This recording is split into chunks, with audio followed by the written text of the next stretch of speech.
Shalom.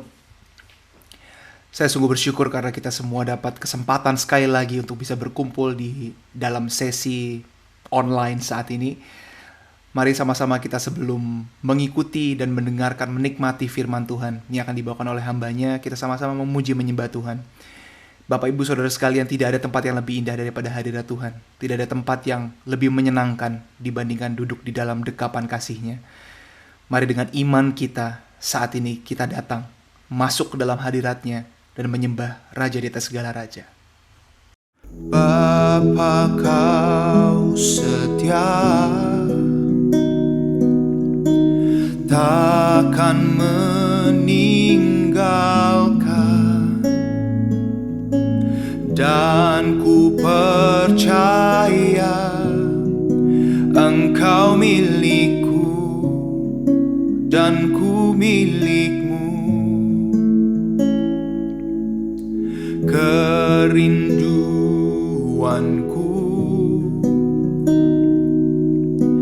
tinggikan namamu, karena ku tahu Engkau dalamku dan ku dalammu. Ubah hatiku seputih hatimu, setulus salibmu, kasih-Mu Tuhan. Biar mataku seperti matamu, pancarkan kasih-Mu. Ku mau jadi seperti-Mu.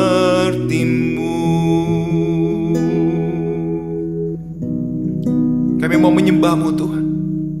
Kami mau jadi seperti-Mu. Terima kasih. Kerinduanku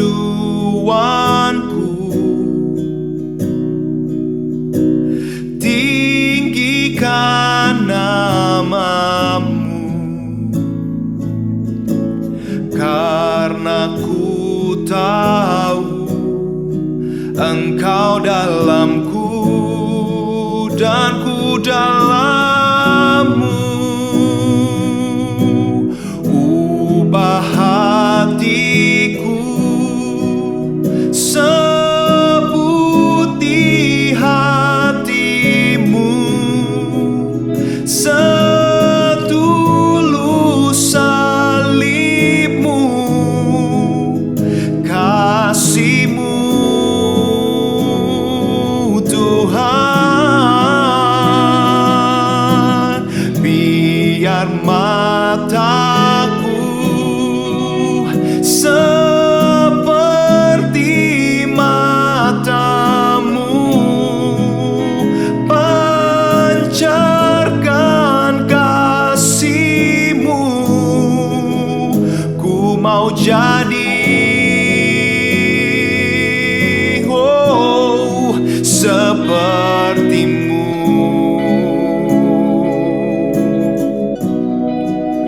Oh, kami mau jadi seperti-Mu,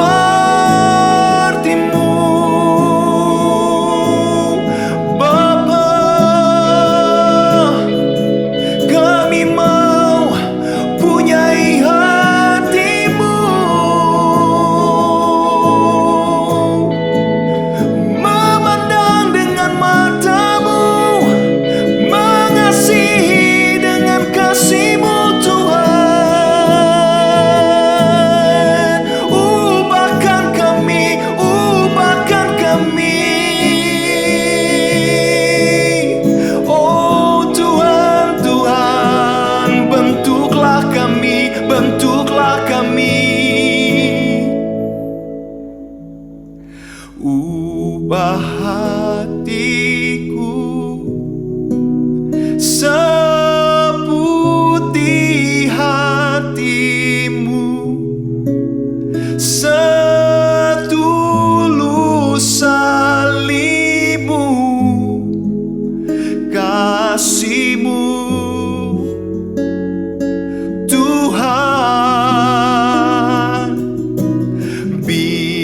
biar mataku seperti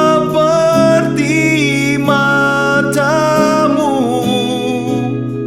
pancarkan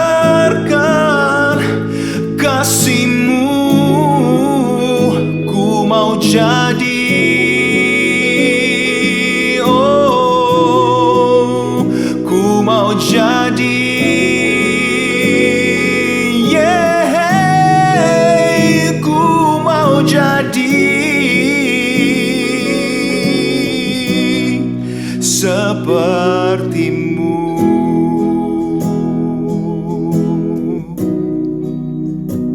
Seperti-Mu Bapa, seperti-Mu.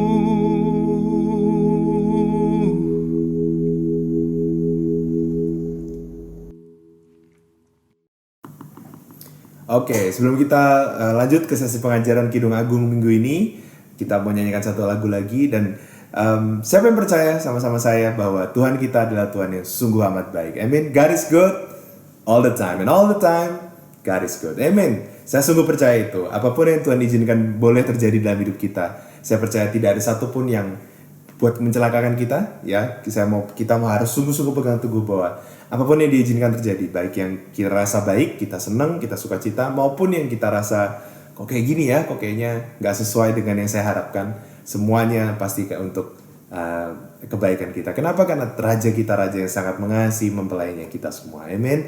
Dan apa yang harus kita lakukan kalau kita udah tahu bahwa Raja kita sangat mengasihi kita dan punya rancangan yang terbaik buat kita? Yang kita lakukan cuma satu, kita harus punya hati yang sungguh-sungguh kepengen menyenangkan Dia. Dengan apapun yang kita lakukan, dengan apapun yang kita berbuat, kita harus sungguh-sungguh menanamkan di hati kita bahwa setiap tindakan kita, setiap kata-kata kita, apapun itu, setiap pikiran kita harus sungguh-sungguh terus menyenangkan Dia.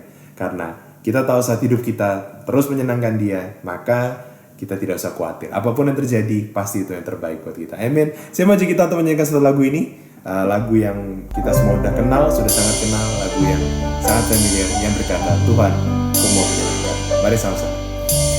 Tuhan, ku mau menyenangkan-Mu. Tuhan, bentuklah hati ini jadi bejana untuk hormat-Mu, cemerlang bagai emas murni. Tuhan, ku serahkan hatiku, semua ku berikan padamu.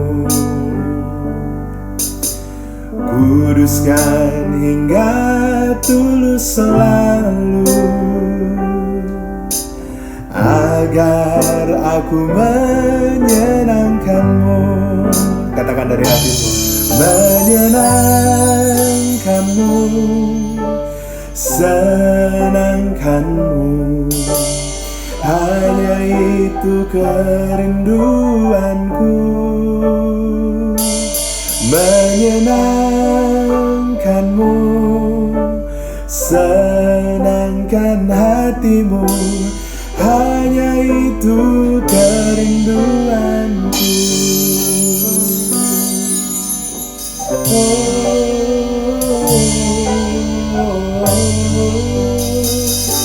Sama-sama katakan, Tuhan, ku mau menyenangkan-Mu. Tuhan, bentuklah hati ini jadi bejana untuk hormat-Mu, cemerlang bagai emas murni. Tuhan, ku serahkan hatiku, oh, semua ku berikan padamu. Kuduskan hingga tulus selalu, agar aku menyenangkan malaikat hatimu, katakan menyenangkanmu, senangkanmu, hanya itu kerinduanku.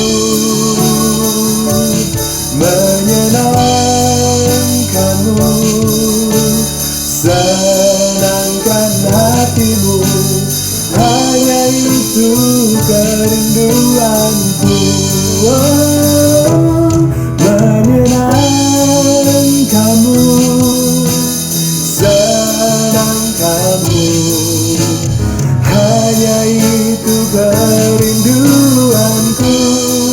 Oh, menyenangkanmu, senangkan hatimu, hanya itu kerinduanku.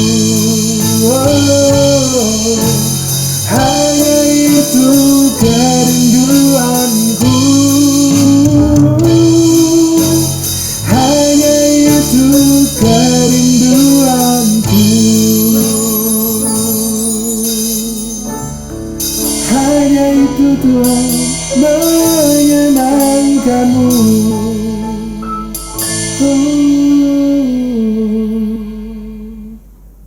Salam mengikuti sesi pengajaran hari ini. Keep making him happy. Tuhan Yesus berkati.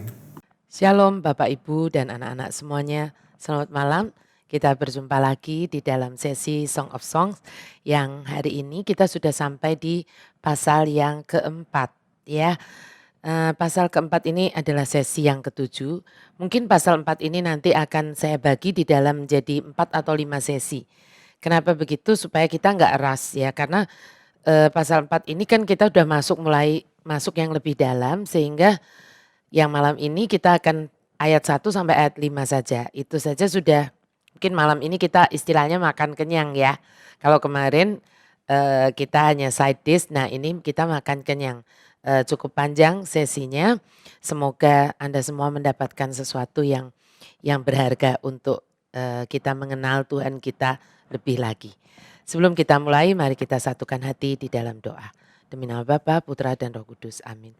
Bapa Surgawi, Bapa yang kami kenal di dalam Yesus Kristus Tuhan kami bersyukur malam hari ini karena kami sudah boleh memasuki pasal yang keempat dari Song of Song ini. Kami bersyukur Tuhan karena semakin kami mempelajari, kami merenungkan Song of Songs ini, kami semakin dibukakan kebenaran-kebenaran untuk mengenal pribadi Tuhan kami, kekasih hati kami, Raja kami lebih dan lebih lagi. Tuhan, kami meminta satu, supaya Engkau yang bersihkan hati kami. Engkau tahirkan kami Tuhan, kuduskan hati kami, kuduskan pikiran kami. Sehingga kami layak untuk menerima semua kebenaran firman-Mu. Dan mampukan kami untuk bersegera menjadi pelaku-pelaku firman-Mu. Terima kasih Tuhan, hamba berdoa supaya tidak ada satupun dari anak-anak-Mu ini, kami semua yang mendengarkan kebenaran firman-Mu ini yang akan tetap sama seperti sebelum kami mengetahui kebenaran ini. Tetapi kami berubah menjadi seperti yang Tuhan mau. Terima kasih Tuhan Yesus, sembunyikan hamba di belakang salib-Mu supaya hanya kebenaran dan hati-Mu yang ingin Kau sampaikan, yang boleh hamba sampaikan. Di dalam nama-Mu yang berkuasa, nama Yesus Kristus, Tuhan dan penyelamat kami yang hidup. Mari semua yang percaya katakan amin. Demi nama Bapa, Putra dan Roh Kudus. Amin. Ya, saya akan mulai saja, kita akan baca dari ayat 1-nya. Ya, dari ayat 1-nya. Ini kata-kata dari raja, ya, dari mempelai laki-laki kita, the bridegroom king. Listen, my dearest darling, you are so beautiful. You are beauty itself to me. Your eyes glisten with love, like gentle dove behind your veil. What devotion I see each time I gaze upon you. You are like a sacrifice ready to be offered. Dengarlah kekasihku, engkau teramat cantik. Bagiku, engkaulah hakikat kecantikan itu sendiri. Matamu berkilauan cinta, bagaikan merpati yang lembut di balik cadarmu. Betapa besar cinta yang kulihat setiap kali aku memandangmu. Engkau bagaikan korban yang siap dipersembahkan. Ya, a sacrifice ready to be offered. Itu yang kita pakai sebagai judul dari sesi 7 ini juga. Ya, Nah, percintaan surga, saya udah pernah bilang ya, adalah tema dari kisah yang menginspirasi kita ini. Yesus itu telah menemukan mempelai wanitanya dan sekarang dia ingin membawanya, ya, membawa pergi bersama dia. Seperti yang memang hanya bisa dilakukan menurut saya, ini adalah sesuatu yang hanya bisa dilakukan oleh Sang Raja, oleh Yesus Tuhan sendiri. Ia mengucapkan kata-kata kasih yang lembut ya kepada Sulamit, kepada mempelainya. Kata-kata yang akan membasuh jiwanya. Kata-kata kasih yang tidak bersyarat, kasih yang agape. Nah, ia memperkatakan atas Sulamitnya ini, atas gerejanya, yaitu atas Anda dan saya juga, kata-kata yang menginspirasi dan menubuatkan tujuan atau purpose dari hidup kita, mempelai-mempelainya ini. Nah, sebagai mempelai laki-laki dari jiwa kita gitu ya, kasih Yesus inilah yang akan memelihara, kasih yang agape ini ya, akan memelihara dan menopang kita nantinya untuk dapat melewati segala sesuatu yang akan terjadi di depan. Ya. Nah, mempelai perempuan ini saat ini ya di pasal 4 yang awal ini belum menghadapi istilah saya quote unquote malam gelap gitu. Ya kan, malam gelap yang akan nanti segera dia akan alami. Tetapi pastinya sang raja atau mempelai laki-laki ini sudah tahu kan? Ya, karena dia Tuhan, dia sudah tahu. Nah, mengetahui apa yang harus dialami, yang harus dilalui oleh mempelai wanitanya, dia sekarang itu mengucapkan kepada mempelai wanita ini kata-kata yang akan menopang gitu. Yang akan membuat si mempelai wanita ini akan kuat nanti di masa sulit, di masa tribulation. Ya. Nah, sebagai gerejanya Bapak Ibu dan anak-anak, sebagai mempelai wanitanya, Anda dan saya juga perlu istilah saya mereguk gitu, mengambil, merenungkan kata-kata dari mempelai laki-laki kita ini. Supaya apa? Supaya kita juga dapat menarik kekuatan untuk kita menghadapi masa-masa yang sulit, yang makin sulit di depan kelak. Ya, nah gelombang kasih nanti kita akan mengerti gitu. Walaupun kita harus masuk kepada sesuatu masa yang begitu sulit, tetapi kasihnya untuk kita tuh begitu indahnya. Ya ini uniknya Kidung Agung adalah di situ. Ya, gelombang kasih kudusnya itu istilah saya bagaikan air yang deras yang akan membasuh mempelai wanita itu. Kasih yang akan menaklukkan ketakutan dan ketidakpercayaannya kepada sang raja. Ya. Nah, di ayat 1 ini kita dapat merasakan hati Tuhan yang rindu untuk mencurahkan belas kasihannya kepada kita, belas kasihnya kepada kita. Seperti yang bisa kita baca di kitab Yesaya gitu. Jadi kalau Anda sungguh-sungguh merenungkan ayat 1 ini, Anda akan bisa ngerasa gitu kayak Tuhan itu kepingin kepingin banget gitu untuk mencurahkan kasihnya kepada Anda dan saya. Seperti yang diungkapkan oleh Yesaya di Yesaya 30 ayat 18. Mari kita baca. Sebab itu Tuhan menanti-nantikan saatnya hendak menunjukkan kasihnya kepada kamu. Sebab itu ia bangkit hendak menyayangi kamu. Ya, di sini ada kata-kata menanti-nantikan gitu ya. Lalu ada hendak gitu ya kan. Sebab Tuhan adalah Allah yang adil. Berbahagialah semua orang yang menanti-nantikan dia. Sungguh ajaib setiap kali kita itu mendengar Tuhan Yesus mengucapkan kata-kata seperti begini. Dengarlah kekasihku, engkau teramat cantik begitu ya. Kata-kata yang berisi pujian dan ini bukan gombal ya. Bisakah Anda bayangin gitu ya, bayangin melihat Yesus saat ini berdiri di depan Anda terus mengucapkan perkataan itu untuk Anda. Ya, dengarlah kekasihku, engkau teramat cantik gitu ya. Loh gini loh Bapak Ibu, kenapa saya minta Anda membayangkan ini. Gini loh, dia itu kan Tuhan ya, yang tahu istilah saya luar dalamnya kita. Ya kan, dia tahu luar dalamnya kita istilahnya, betul ya. Ketersandungan kita, kegagalan kita, ketidaktaatan kita gitu. Tapi masih saja pemikirannya terhadap kita itu penuh kasih gitu. Iya kan? Coba kita lihat Yesaya 43 ayat 4 mengungkapkan demikian. Oleh karena engkau berharga di mataku dan mulia. Dan aku ini mengasihi engkau. Maka aku memberikan manusia sebagai gantimu dan bangsa-bangsa sebagai ganti nyawamu. Ia tuh kalau saya boleh mengungkapkan seperti ini. Tuhan Yesus itu, dia itu telah menyingkirkan dosa-dosa kita. Menghancurkan semua bukti-buktinya gitu. Ya kan? Dan menghapus arsip-arsipnya semua. Ya, dan membasuh kita menjadi bersih. Ya kan? Sehingga di pikirannya, di pikiran Tuhan dan di hatinya Tuhan, Anda dan saya ini sungguh berharga. Ya toh, ini amazing grace buat saya. Inilah amazing grace untuk saya. Semoga juga buat Anda semuanya. Ya, dari saya dulu, saya lupa ya persisnya SD atau SMP, tepat waktunya saya lupa. Tapi lagu ini saya nggak pernah lupa loh. Kenapa begini? Udah lama banget kan ya kalau SD atau SMP, apalagi kalau SD gitu ya. Saya nggak inget tepatnya SD atau SMP. Tapi saya nggak pernah lupa lagu ini. Kenapa? Karena waktu saya pertama kali, the first time saya mendengar lagu ini, saya nangis. Kenapa saya nangis? Bukan cengeng, tapi gini. Kok saya banget ya yang diomongin di lagu ini gitu. Mungkin yang anak-anak muda nggak tahu deh lagu ini atau ada yang tahu nggak tahu. Tapi Bapak Ibu saya rasa yang seumur saya tahu ini. Ya lagunya begini. Dari dalam lumpurku diangkatnya, dari dosaku ditebusnya. Menjadi intan permata bagi Tuhan, pujilah Tuhan selamanya. Dia lupakan semua dosaku, dia ubahku jadi baru. Menjadi intan permata bagi Tuhan, pujilah Tuhan selamanya gitu ya.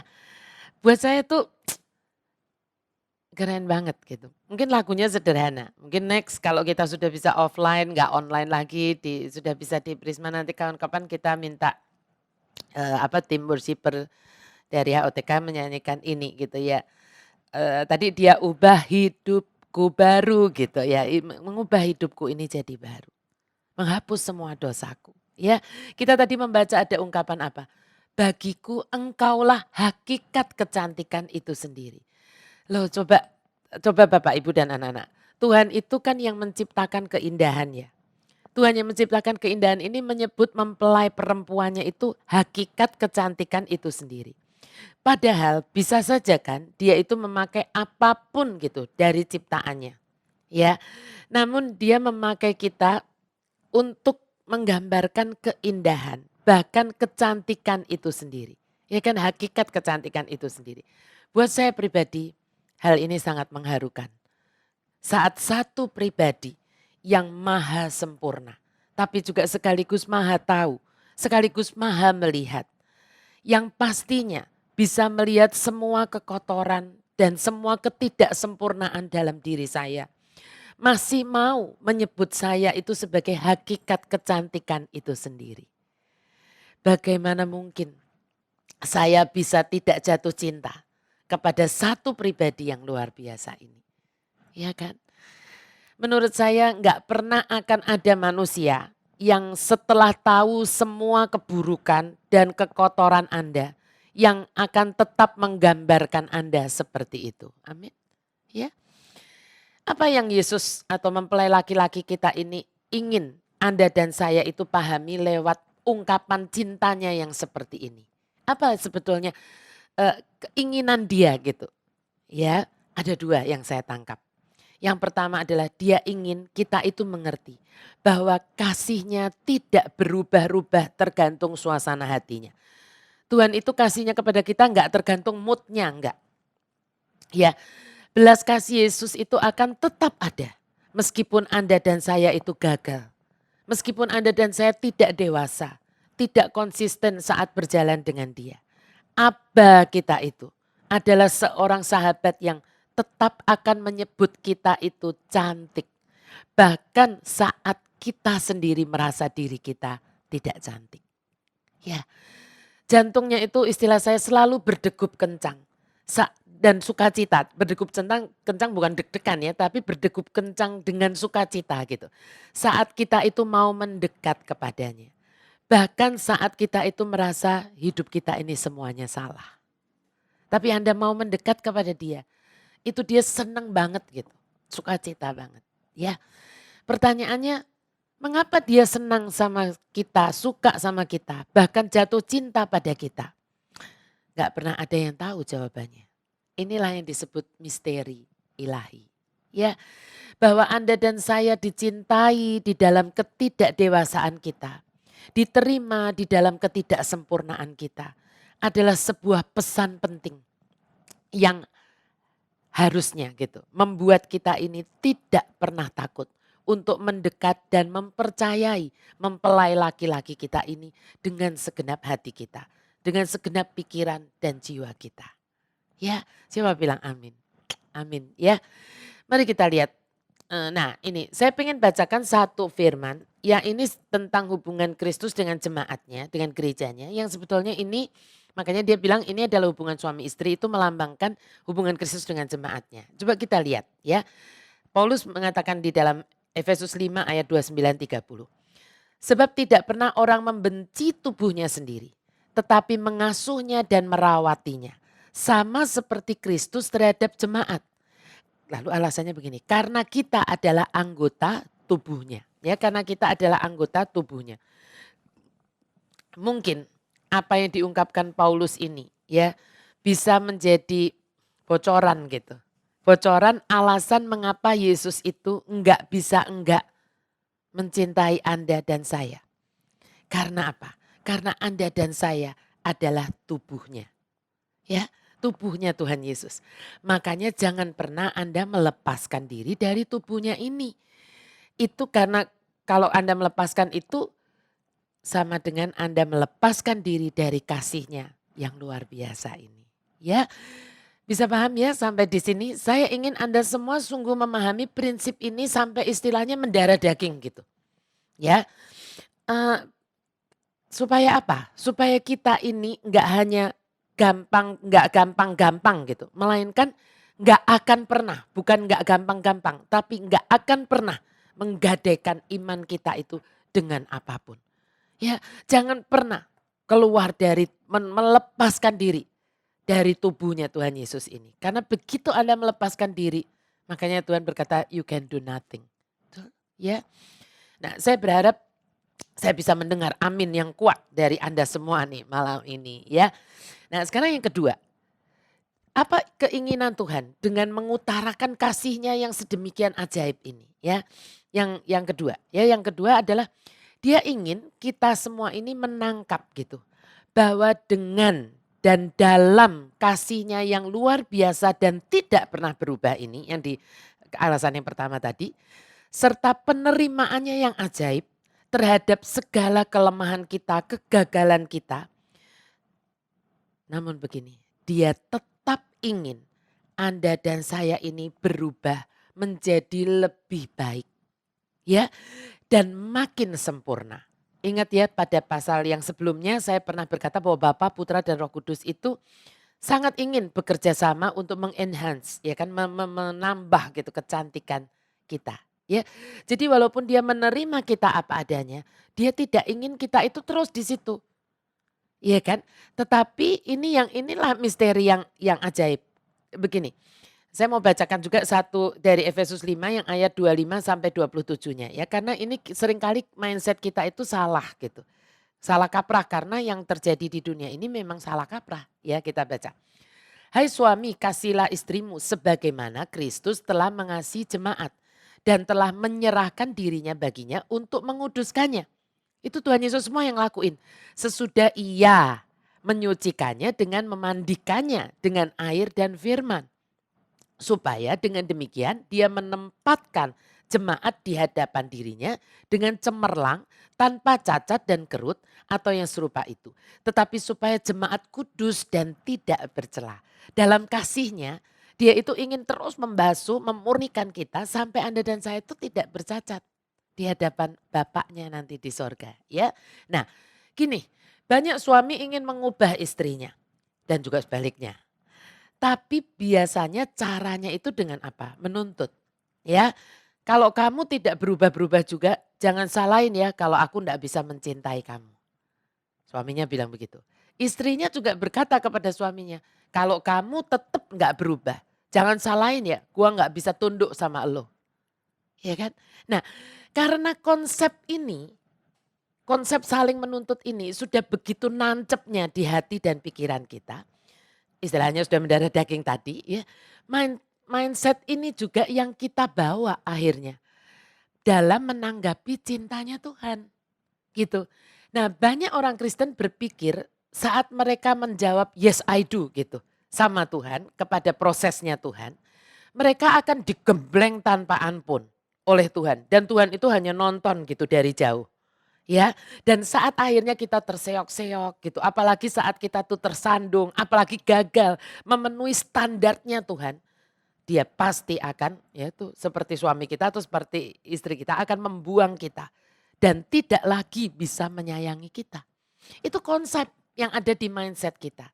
Nah, malam hari ini saya mau berkata kepada Anda semua, ini tipuan iblis, Bapak, Ibu, dan anak-anak. Tipuan iblis agar orang Kristen tidak pernah berani untuk menyerahkan hidupnya sepenuhnya 100% kepada Tuhan Yesus.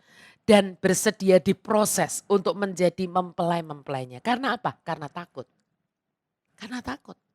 Ya, makanya sekali lagi Rasul Yohanes mengingatkan kita. Di dalam kasih tidak ada ketakutan. Kasih yang sempurna melenyapkan ketakutan. Sebab ketakutan mengandung hukuman. Dan barang siapa takut ia tidak sempurna di dalam kasih. Ya, makanya mari sungguh Bapak, Ibu, dan anak-anak, sungguh-sungguh saya bilang, mari pahami Kidung Agung ini. Supaya ketakutan kita itu lenyap. Karena lewat ungkapan-ungkapan cinta ilahinya yang diucapkan oleh berulang kali kan ya di dalam Kidung Agung ini oleh Raja.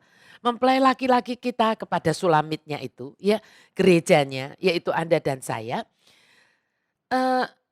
Sebetulnya inilah lewat ini semualah Tuhan itu ingin membawa kita gitu. Membawa kita kepada pemahaman tentang kasih yang berbeda.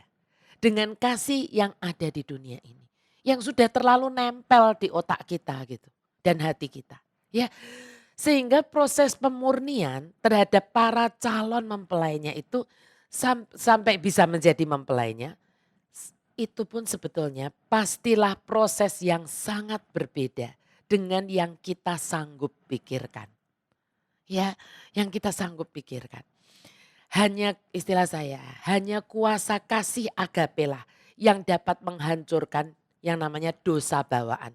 Dosa bawaan itu apa? Dosa asal betul. Tapi juga karakter yang buruk, bad habit, bahkan sesuatu yang sudah rusak total sebelumnya. Hanya Tuhan yang bisa lakukan itu dengan cintanya yang agape tadi. Ya, kasih agape Yesus itu merangkul kita lebih kuat daripada kuasa dosa yang ada di dalam diri kita. Ya, kalau Anda dan saya rela diprosesnya. Kasihnya yang agape itu akan memiliki kuasa untuk menghancurkan kita. Hati kita yang keras dan beku. Dan cuek dan tegar tengkuk gitu. Ya kan? Sampai berkeping-keping dihancurkannya sama dia. Kalau kita mau totally surrender. Ya kan? Dan menjadikan Anda dan saya mempelainya yang responsif. Yang lembut, kudus, tak bercacat celah di hadapannya. Siapa bilang? Siapa yang mengerti katakan amin. Ya, amin. Coba perhatikan cara raja ini mendefinisikan mempelainya. Coba perhatikan, Anda perhatikan ya, Anda baca. Nanti Anda ulang ya baca ini. Karena kan saya nggak bisa ulang-ulang terus. Tapi begini, coba perhatikan gini. Tadi dari ayat yang kita baca baru ayat 1 loh ya. Dia itu mempelai laki-laki ini, raja ini ya, tidak menyebutnya atau mendefinisikan Sulamit itu dengan kekurang disiplinannya. Enggak kan? Atau kecenderungan hatinya yang seringkali lemah gitu. Iya kan? Tidak. Dia enggak ngomong seperti itu. Tapi mempelai laki-laki ini lebih melihat kepada hati Sulamit. Hatinya yang memiliki keinginan yang tulus di dalam rohnya. Ya, untuk bisa apa? Mengatasi ketakutan dan kebimbangannya ini. Dan menjadi miliknya sepenuhnya. Itu yang dideskripsikan gitu oleh raja ini tentang Sulamitnya ini gitu ya. Nah, itu tuh sudah cukup gitu untuk raja. raja ini karena dia tahu dengan kerinduan yang dimiliki waktu raja tuh melihat bahwa Sulamit ini punya kerinduan yang seperti itu gitu kan. Cukup dengan kerinduan yang seperti itu dari Sulamit ini, dia sang raja ini akan dapat memproses perempuan Sulam ini atau Sulamit ini menjadi sangat cantik. Dan dia juga tahu bahwa Sulamit nantinya akan bersandar bersandar padanya saat keluar dari padang gurun kelak. Itu Tuhan sudah tahu. Untuk dapat dibawa di dalam keretanya menuju ke pesta perkawinan raja. Pesta perkawinan anak domba. Luar biasa Tuhan kita ini ya. Beri kemuliaan buat raja kita ya. Raja kita ini selalu menggambarkan perempuan Sulam itu istilah saya dengan kebaikan. Kebaikan yang sedang berkembang gitu. Yang sedang tumbuh di dalam diri mempelai wanita ini. Dan bukan dengan kegagalan-kegagalan sesaat di dalam hidupnya ya. Atau kalau dengan gampangnya begini, raja itu selalu melihat sisi positifnya dari Sulamit dan bukan sisi negatifnya. Ya, Tuhan Yesus itu bisa melihat gairah, passion gitu, yang tumbuh dalam hati kita, dalam hati Anda dan saya. Bahkan sebelum gairah tersebut direalisasikan dalam tindakan nyata.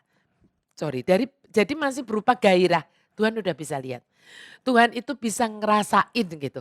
Calon-calon mempelainya yang mana yang punya passion kepada dia. Ya, walaupun mungkin masih diselubungi dengan ketakutan. Belum sempurna, tapi ada gairah itu. Itu tuh Tuhan udah seneng banget gitu Bapak Ibu dan anak-anak ya. Saya kagum banget waktu mendalami Kidung Agung ini, nangislah berkali-kali saya ya. Karena ya di dunia ini kita taunya adalah cinta yang menuntut ya. Nah sekali lagi Anda pasti ingat kisah Gideon. Saya mungkin gak akan ulang sampai detail, kalau yang belum tahu nanti bisa di Song of Song sesi 1 ya atau sesi 2 saya lupa, nanti dicek lagi. Tapi ini yang harus Anda pahami begini. Tuhan itu mendefinisikan siapa diri Anda dan saya, siapa diri kita berdasarkan pada akan menjadi apa kita di masa depan. Dan bukan oleh apa yang sedang kita lakukan saat ini dengan hidup kita. Saya mau ulang ya.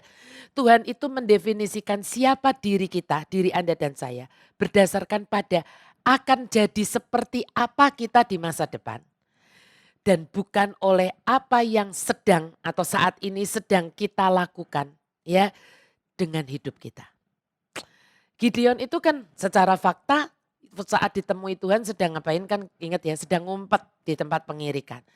Ketakutan. Tapi Tuhan tidak menyebut Gideon, hai penakut, apalagi hai pengecut, enggak. Melainkan Tuhan menyebut Gideon pahlawan, hai pahlawan yang gagah berani.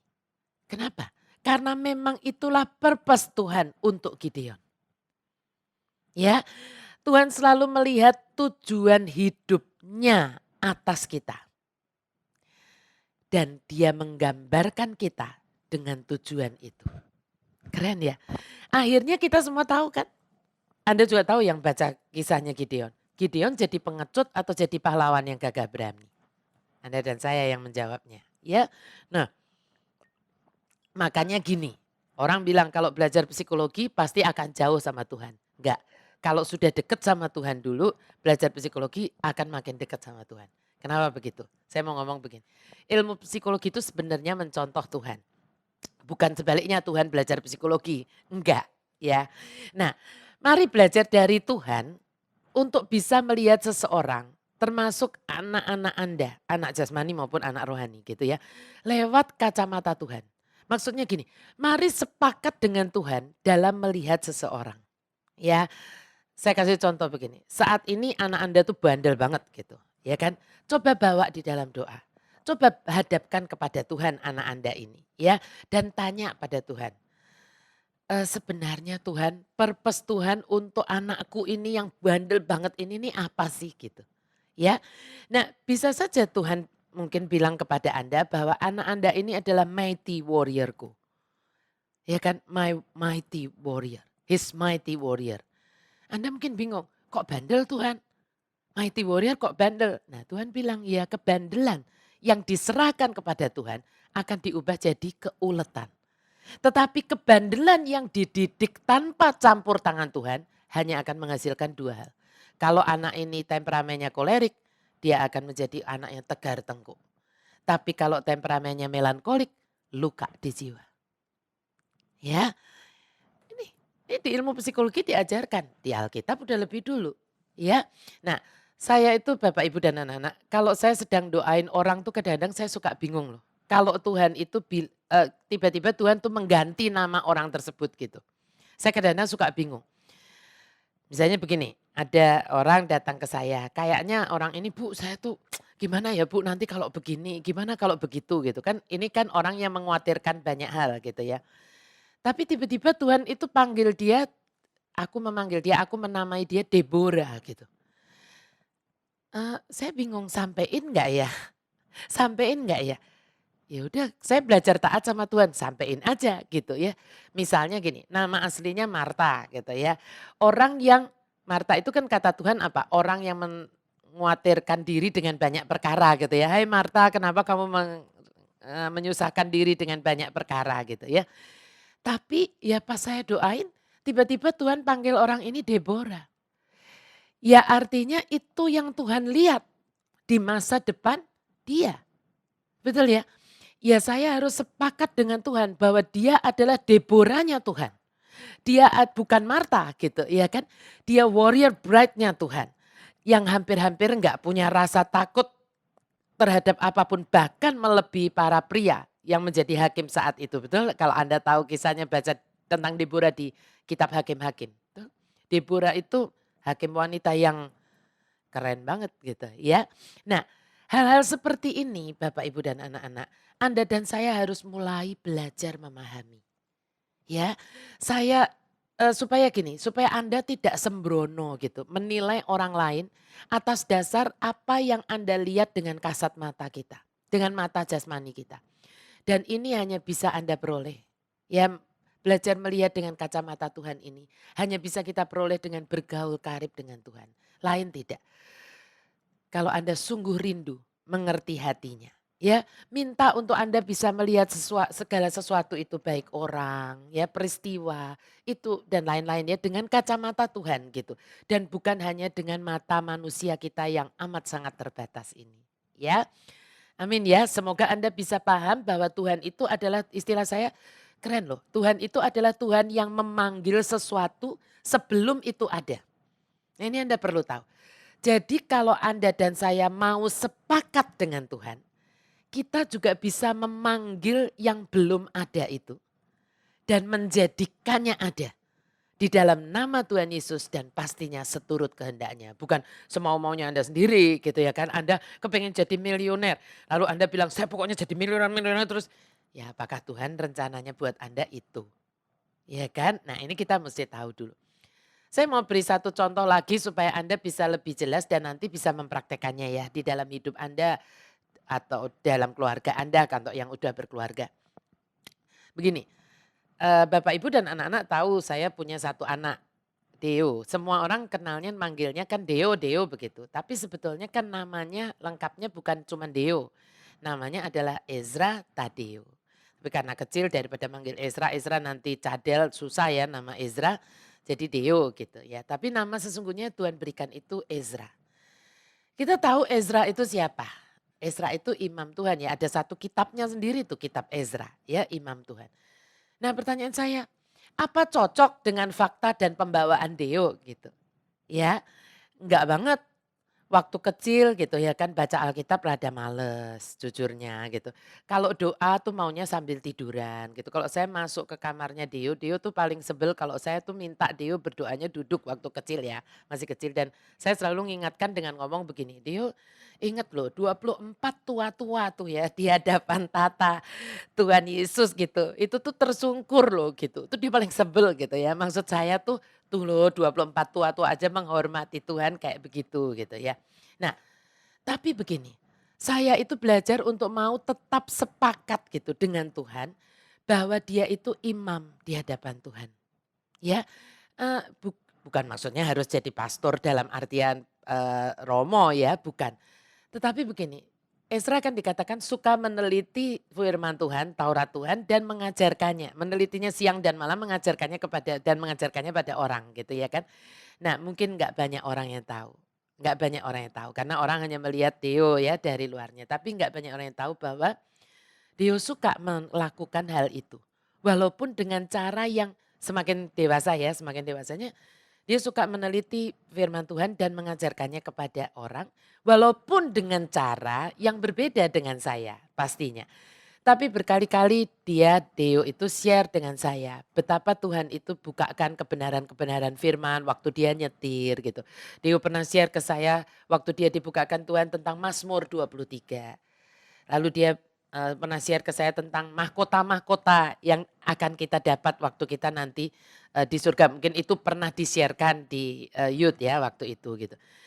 Dan Dio ini suka membaca chronological Bible. Dia pernah ngomong kemarinnya ini yang kedua kalinya.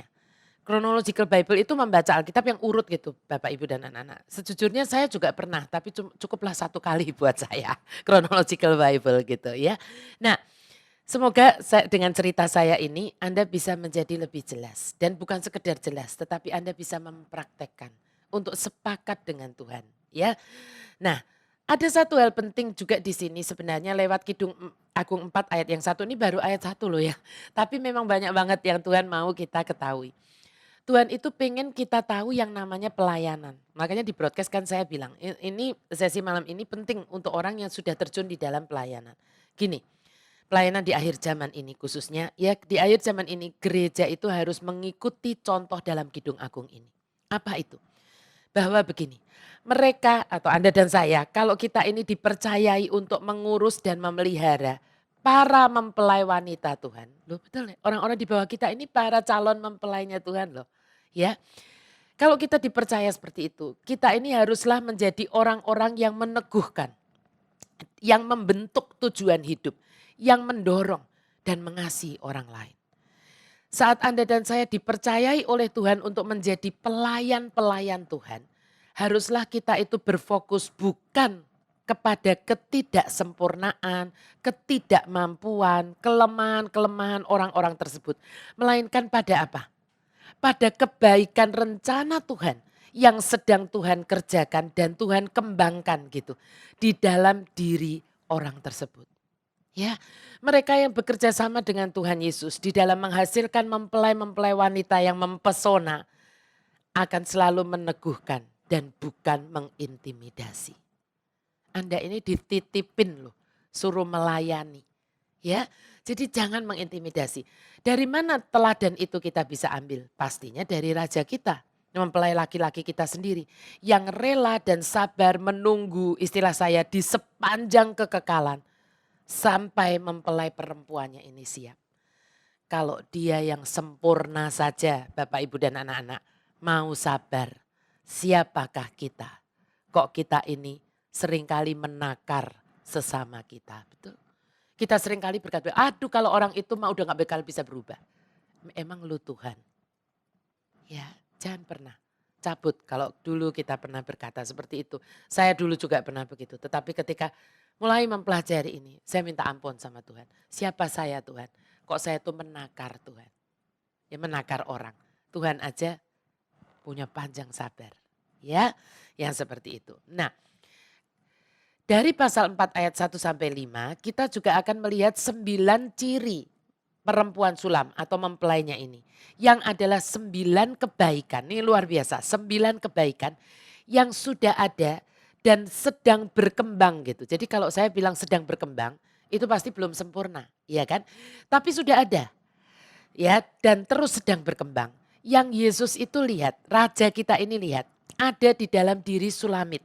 Di dalam diri mempelai wanitanya ini. Dan sekali lagi saya ingin katakan bahwa inilah luar biasanya mempelai laki-laki kita ini. Bahwa dia selalu dapat melihat sesuatu yang baik dalam diri mempelainya, mempelai wanitanya. Yang bahkan si Sulamit ini, si mempelai ini sendiri belum menyadarinya. Ya, dan mempelai laki-laki ini menubuatkan gitu. Kan wanitanya belum sadar, tapi itu dinubuatkan, menubuatkan hal-hal positif kepada Sulamit untuk mengcounter dakwaan iblis.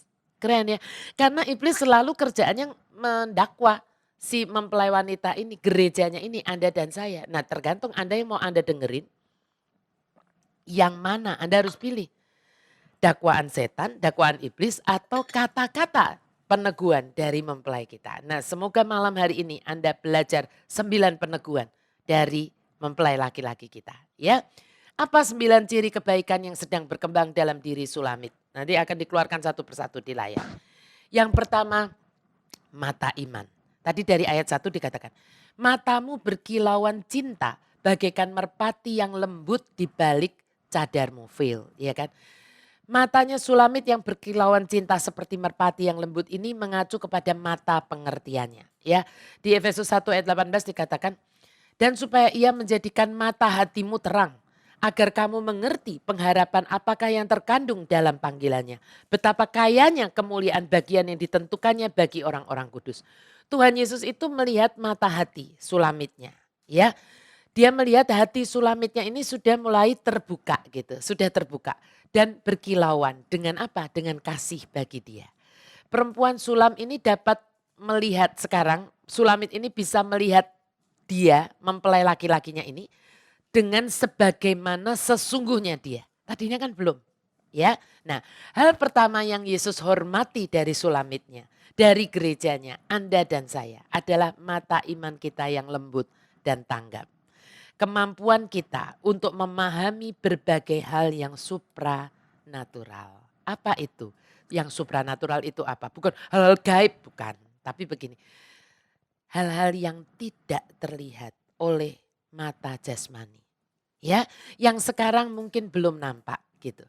Ini adalah untuk bisa melihat hal-hal yang tidak sekedar kita bisa lihat dengan mata jasmani. Ini adalah bagian dari pertumbuhan Sulamit untuk menjadi dewasa secara rohani. Mengapa mata iman ini sangat berharga bagi Tuhan Yesus atau sangat Yesus hargai begitu? Karena begini, musuh kita, si iblis itu akan selalu berusaha membutakan mata orang-orang, mata gerejanya ini untuk menghalangi mereka melihat kekayaan Injil Kristus yang luar biasa. Iblis selalu menakut-nakuti kita saat kita itu mau devoted to God. Dengan cara apa? Dengan cara menutup mata iman kita. Ya sehingga kita nggak bisa melihat siapa Yesus ini, Yesus kita yang sesungguhnya ini. Kuasanya, kasihnya yang agape, pribadinya gitu. Ya kan? Dan ini di Kidung Agung itu dibukakan semuanya. Ya. Nah, merpati di sini melambangkan kemurnian, kesetiaan dan pengabdian. Tapi merpati itu juga yang unik begini. Katanya mata burung merpati itu kan hanya bisa fokus kepada satu hal dalam sekali waktu gitu. Ya, ini menunjukkan bahwa mata, jadi nggak bisa jereng ke kanan kiri, nggak bisa. Ya, mata Sulamit hanya dapat fokus kepada mempelai prianya. Ya, mari kita lihat di Matius. Tuhan Yesus berkata apa tentang mata ini? Ya, kita lihat. Karena di mana hartamu berada, di situ juga hatimu berada. Mata adalah pelita tubuh. Jika matamu baik, teranglah seluruh tubuhmu. Jika matamu jahat, gelaplah seluruh tubuhmu. Jadi jika terang yang ada padamu gelap, betapa gelapnya kegelapan itu. Tak seorang pun dapat mengabdi kepada dua tuan. Ya kan? Anda nggak bisa punya dua fokus. Karena jika demikian, ia akan membenci yang seorang dan mengasihi yang lain. Atau ia akan setia kepada yang seorang dan tidak mengindahkan yang lain. Kamu tidak dapat mengabdi kepada Allah dan kepada Mamon. Ya, jelas ya dari sini yang dimaksud dengan fokus. Nah, sekarang apa artinya dibalik cadar atau dibalik selubung? Ya sama itu ya. Ini menunjukkan kerendahan hati dan juga kesabaran. Seseorang yang mendapat pewahyuan ilahi, nah ini Anda perlu tahu.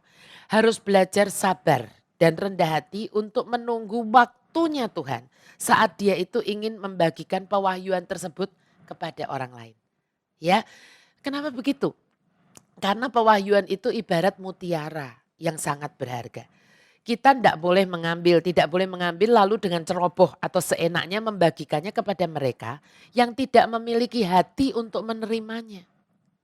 Ya, tidak memiliki hati untuk menerimanya. Nah, nanti Anda baca sendiri di 2 Korintus 12 ayat 1 sampai 9 yang ingin tahu ya tentang bagaimana Paulus itu harus menunggu sampai 14 tahun untuk dia bisa membagikan pewahyuan yang dia dapat, yang dia terima itu kepada jemaat di Korintus. Karena apa? Karena mereka belum siap. Ya. Semoga kita juga memiliki mata iman di balik selubung kita. Ya, Tuhan melihat yang di dalam ini Bapak Ibu dan anak-anak siap diberi atau menerima pewahyuan-pewahyuan ilahinya. Dan tidak membuat kita jadi heboh gitu. Ya, tidak membuat jadi heboh. Amin. Nah, yang kedua, ciri yang kedua dari Sulamit adalah the living sacrifice. Kita baca masih dari ayat 1. What devotion I see each time I gaze upon you. You are like a sacrifice ready to be offered. Ini yang dari versi The Passion kan. Sehingga diterjemahkan dalam bahasa Indonesianya menjadi tadi itu ya. Betapa besar cinta yang kulihat setiap kali aku memandangmu. Engkau bagaikan korban yang siap dipersembahkan. Tapi kalau Anda lihat di The Passion, ya kita akan nemukan seperti ini. Ya supaya Anda nggak bingung. Saya tunjukkan di The Passion-nya ayat yang sama. How fair and beautiful you are, my darling. How very beautiful. Your eyes behind your veil are like those of a dove. Ini sama ya. Tapi ada kata-kata begini. Your hair is like, lalu dalam kurung, the shimmering black fleece of a flock of Arabian goats that have descended from Mount Gilead beyond the Jordan. Di Alkitab, di sini kan ada kata rambut ya kan. Rambut panjang itu adalah milik dari seorang nazir kalau di Alkitab itu. Ya, orang yang dikhususkan bagi Tuhan bagi Tuhan saja. Dimurnikan. Ini melambangkan kekuatan dan keperkasaan hatinya sebetulnya, bukan fisik terutama. Kita melihat Samson, kita melihat Samuel dan Tuhan Yesus sendiri rambutnya juga panjang, ya. Nah, di dalam versi The Passion kita tidak menemukan kata hair atau rambut. Karena penulisnya lebih suka langsung memakai kata devotion gitu, ya. Yang menunjukkan hati yang penuh cinta dan pengabdian. Nah, sang raja itu melihat hati Sulamit yang diserahkan gitu ya, yang diserahkan dalam cinta dan pengabdian yang kudus itu yang sangat menggetarkan dia. Sedangkan di Amplified dan juga di terjemahan yang lain, rambut panjang atau rambut itu disamakan dengan kawanan domba. Rambut tuh kayak mungkin rambut panjangnya bukan lurus ya, bergelombang gitu ya. Itu seperti melambangkan kawanan domba atau kambing yang turun dari Bukit Gilead. Nah mungkin Anda kalau jeli Anda akan bilang kenapa mesti Gilead? Ya kan gitu. Nah karena begini bukan asal sebut itu ya. Karena Gilead itu adalah tempat di mana kambing-kambing dan domba-domba itu dipelihara untuk apa? Bukan untuk tontonan tapi untuk menunggu waktu korban dipersembahkan di bait suci. Jadi ini hewan korban gitu. Kalau yang turun dari Gilead gak ada lain, mesti hewan korban gitu ya. Nah Yesus memuji dedikasi perempuan, mempelai perempuannya, menyamakannya dengan seekor domba yang datang dari kambing atau domba yang datang dari gunung yang siap untuk dipersembahkan. Ya, inilah sebetulnya makna dari persembahan yang hidup, the living sacrifice. Ya, nah hati Tuhan itu selalu bergetar saat dia itu mendapati seseorang yang di hatinya ini terpancar cinta yang begitu dalam kepadanya. Dan rela melakukan apapun yang Tuhan minta. Dan inilah yang disebut persembahan yang hidup, the living sacrifice. Paulus mengingatkan di dalam Roma 12 ayat 1. Karena itu saudara-saudara demi kemurahan Allah aku menasihatkan kamu. Supaya kamu mempersembahkan tubuhmu sebagai persembahan yang hidup, kudus dan berkenan kepada Allah. Dan yang berkenan kepada Allah itu adalah ibadahmu yang sejati. Ya, itu bukan persembahan yang lain. Nah saya ini di dalam renungan saya, ya di dalam yang saya pelajari, saya mendapatkan perenungan Daud, hatinya Daud gitu, yang menyadari apa yang menyukakan hati Tuhan itu, yang keren banget Bapak Ibu. Dari Mazmur 40 ayat 6 sampai 8 dari The Passion, saya bacakan untuk Anda semua ya. It's not sacrifices that really move your heart. Burnt offering, sins offering, that's not what brings you joy.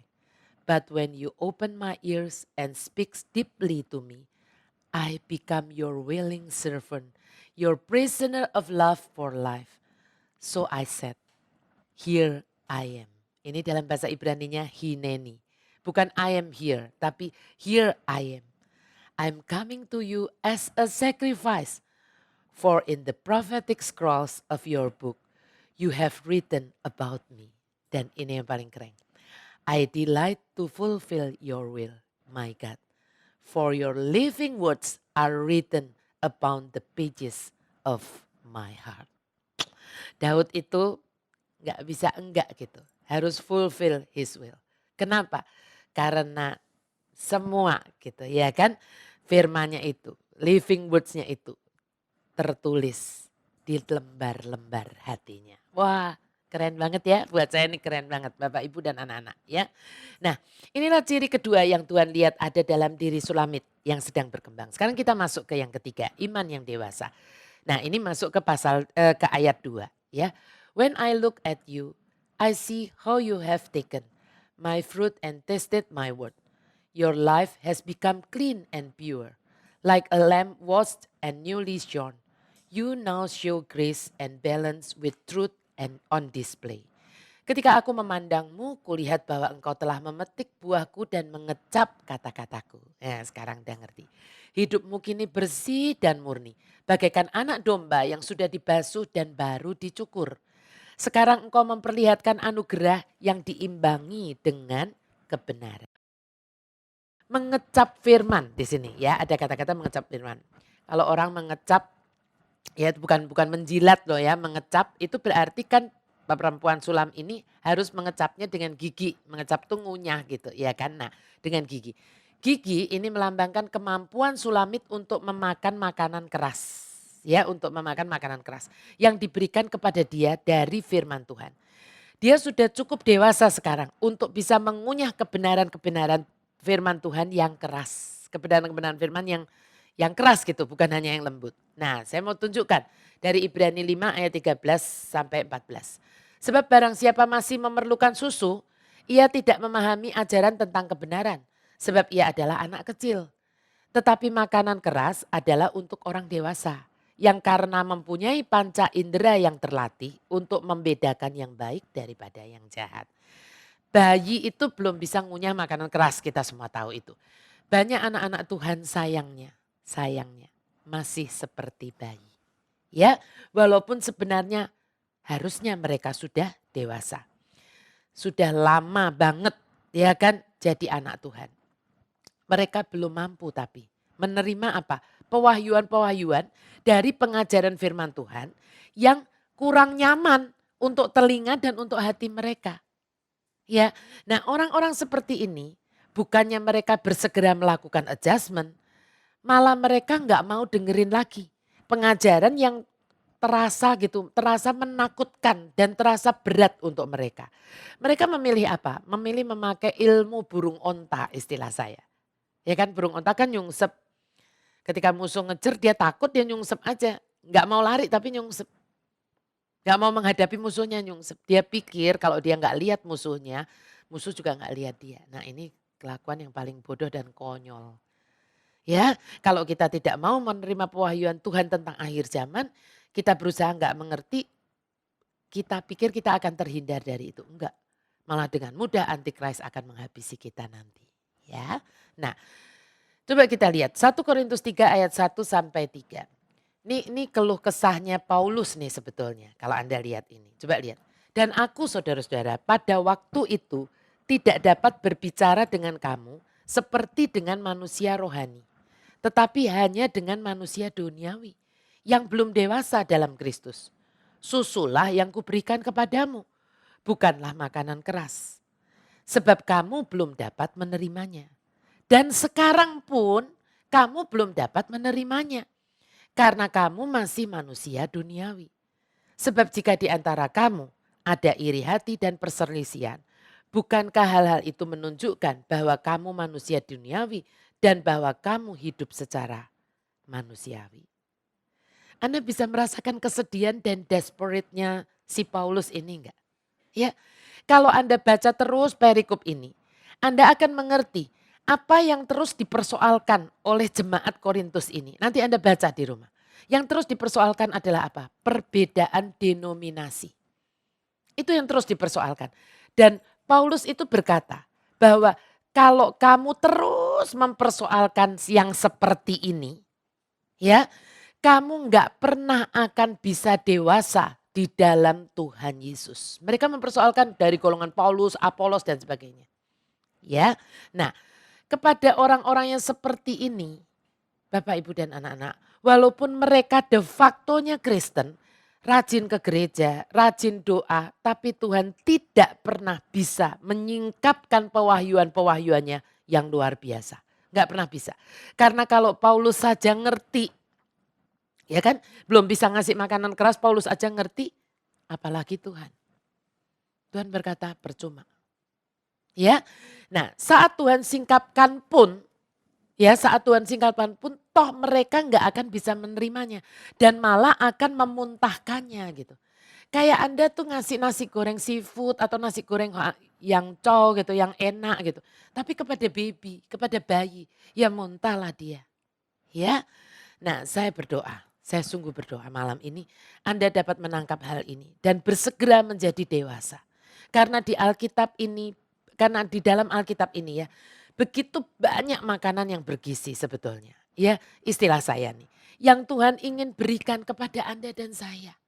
Ya, tapi tidak banyak dari kita yang memiliki kemampuan untuk mencerna dan menjadikannya milik kita. Dan kita menjadi makin dewasa di dalam Tuhan Yesus.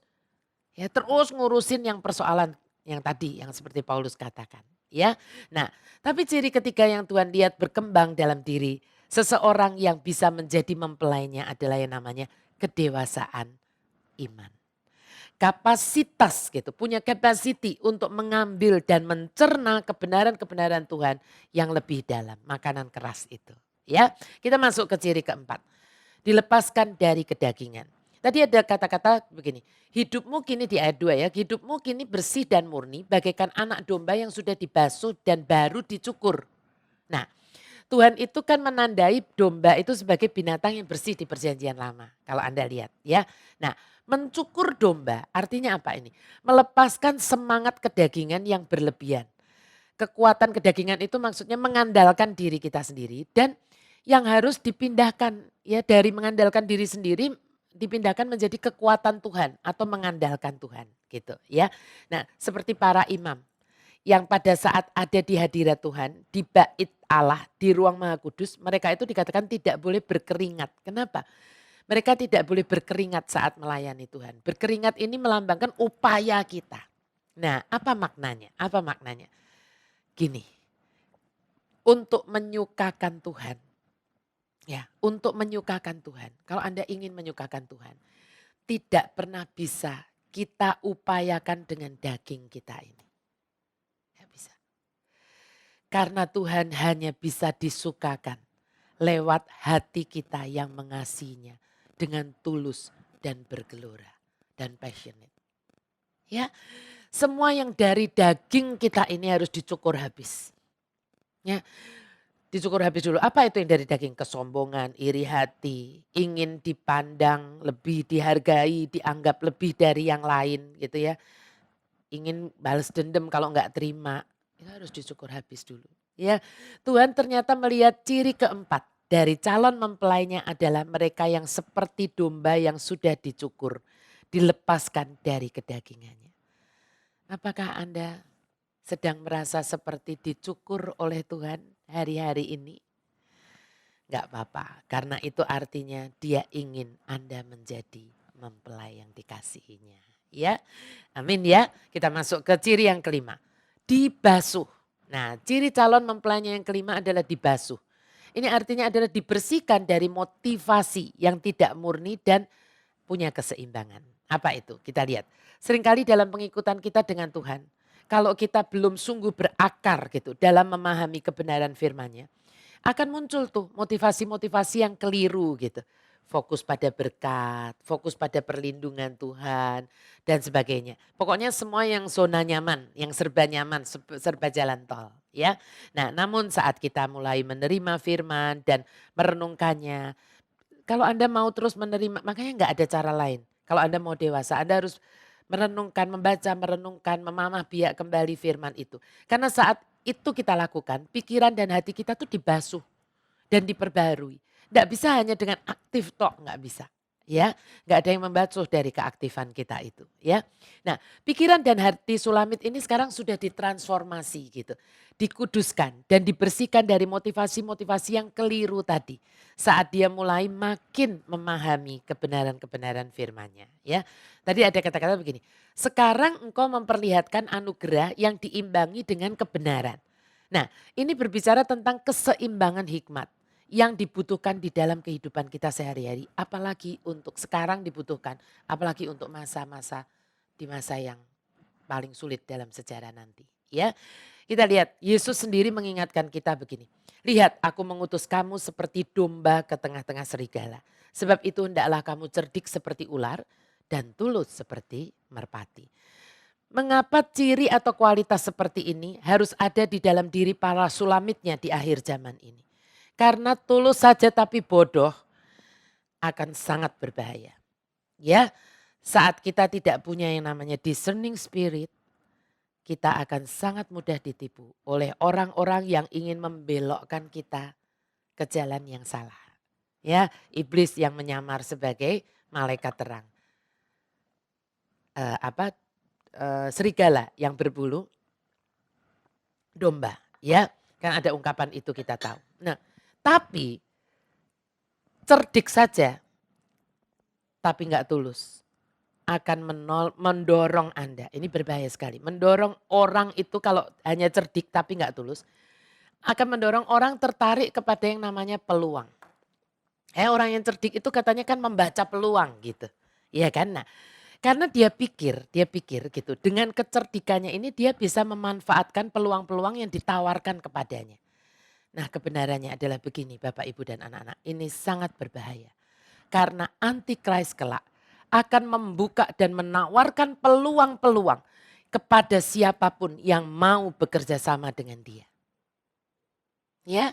Nah, namun di masa itu kalau kita berpikir hanya dengan kecerdikan kita tapi nggak ada discerning spirit, kita bisa melepaskan diri dari cengkeraman sang antikristus. Saat kita sudah menjadi bagian ya di dalam perusahaannya, di dalam apa semuanya yang itu dimiliki oleh antikris, kita salah besar. Kalau kita berpikir kita bisa melepaskan diri. Kenapa? Karena antikristus tidak akan pernah rela melepaskan siapapun yang sudah ada di dalam genggamannya. Mungkin saat-saat ini pun Anda sudah sering mendengar, saya nggak bisa sebut, tapi sudah tahu sama tahu. Di antara orang-orang yang sudah dewasa, kita suka bilang, waduh kok kerja di tempat itu. Kalau kamu masuk di grupnya dia, ya pilihannya cuma 2. Kamu di situ seumur hidup, apalagi kalau kamu sudah pegang rahasia-rahasianya, atau kamu keluar dan ya kamu dihabisi. Anda mesti tahu.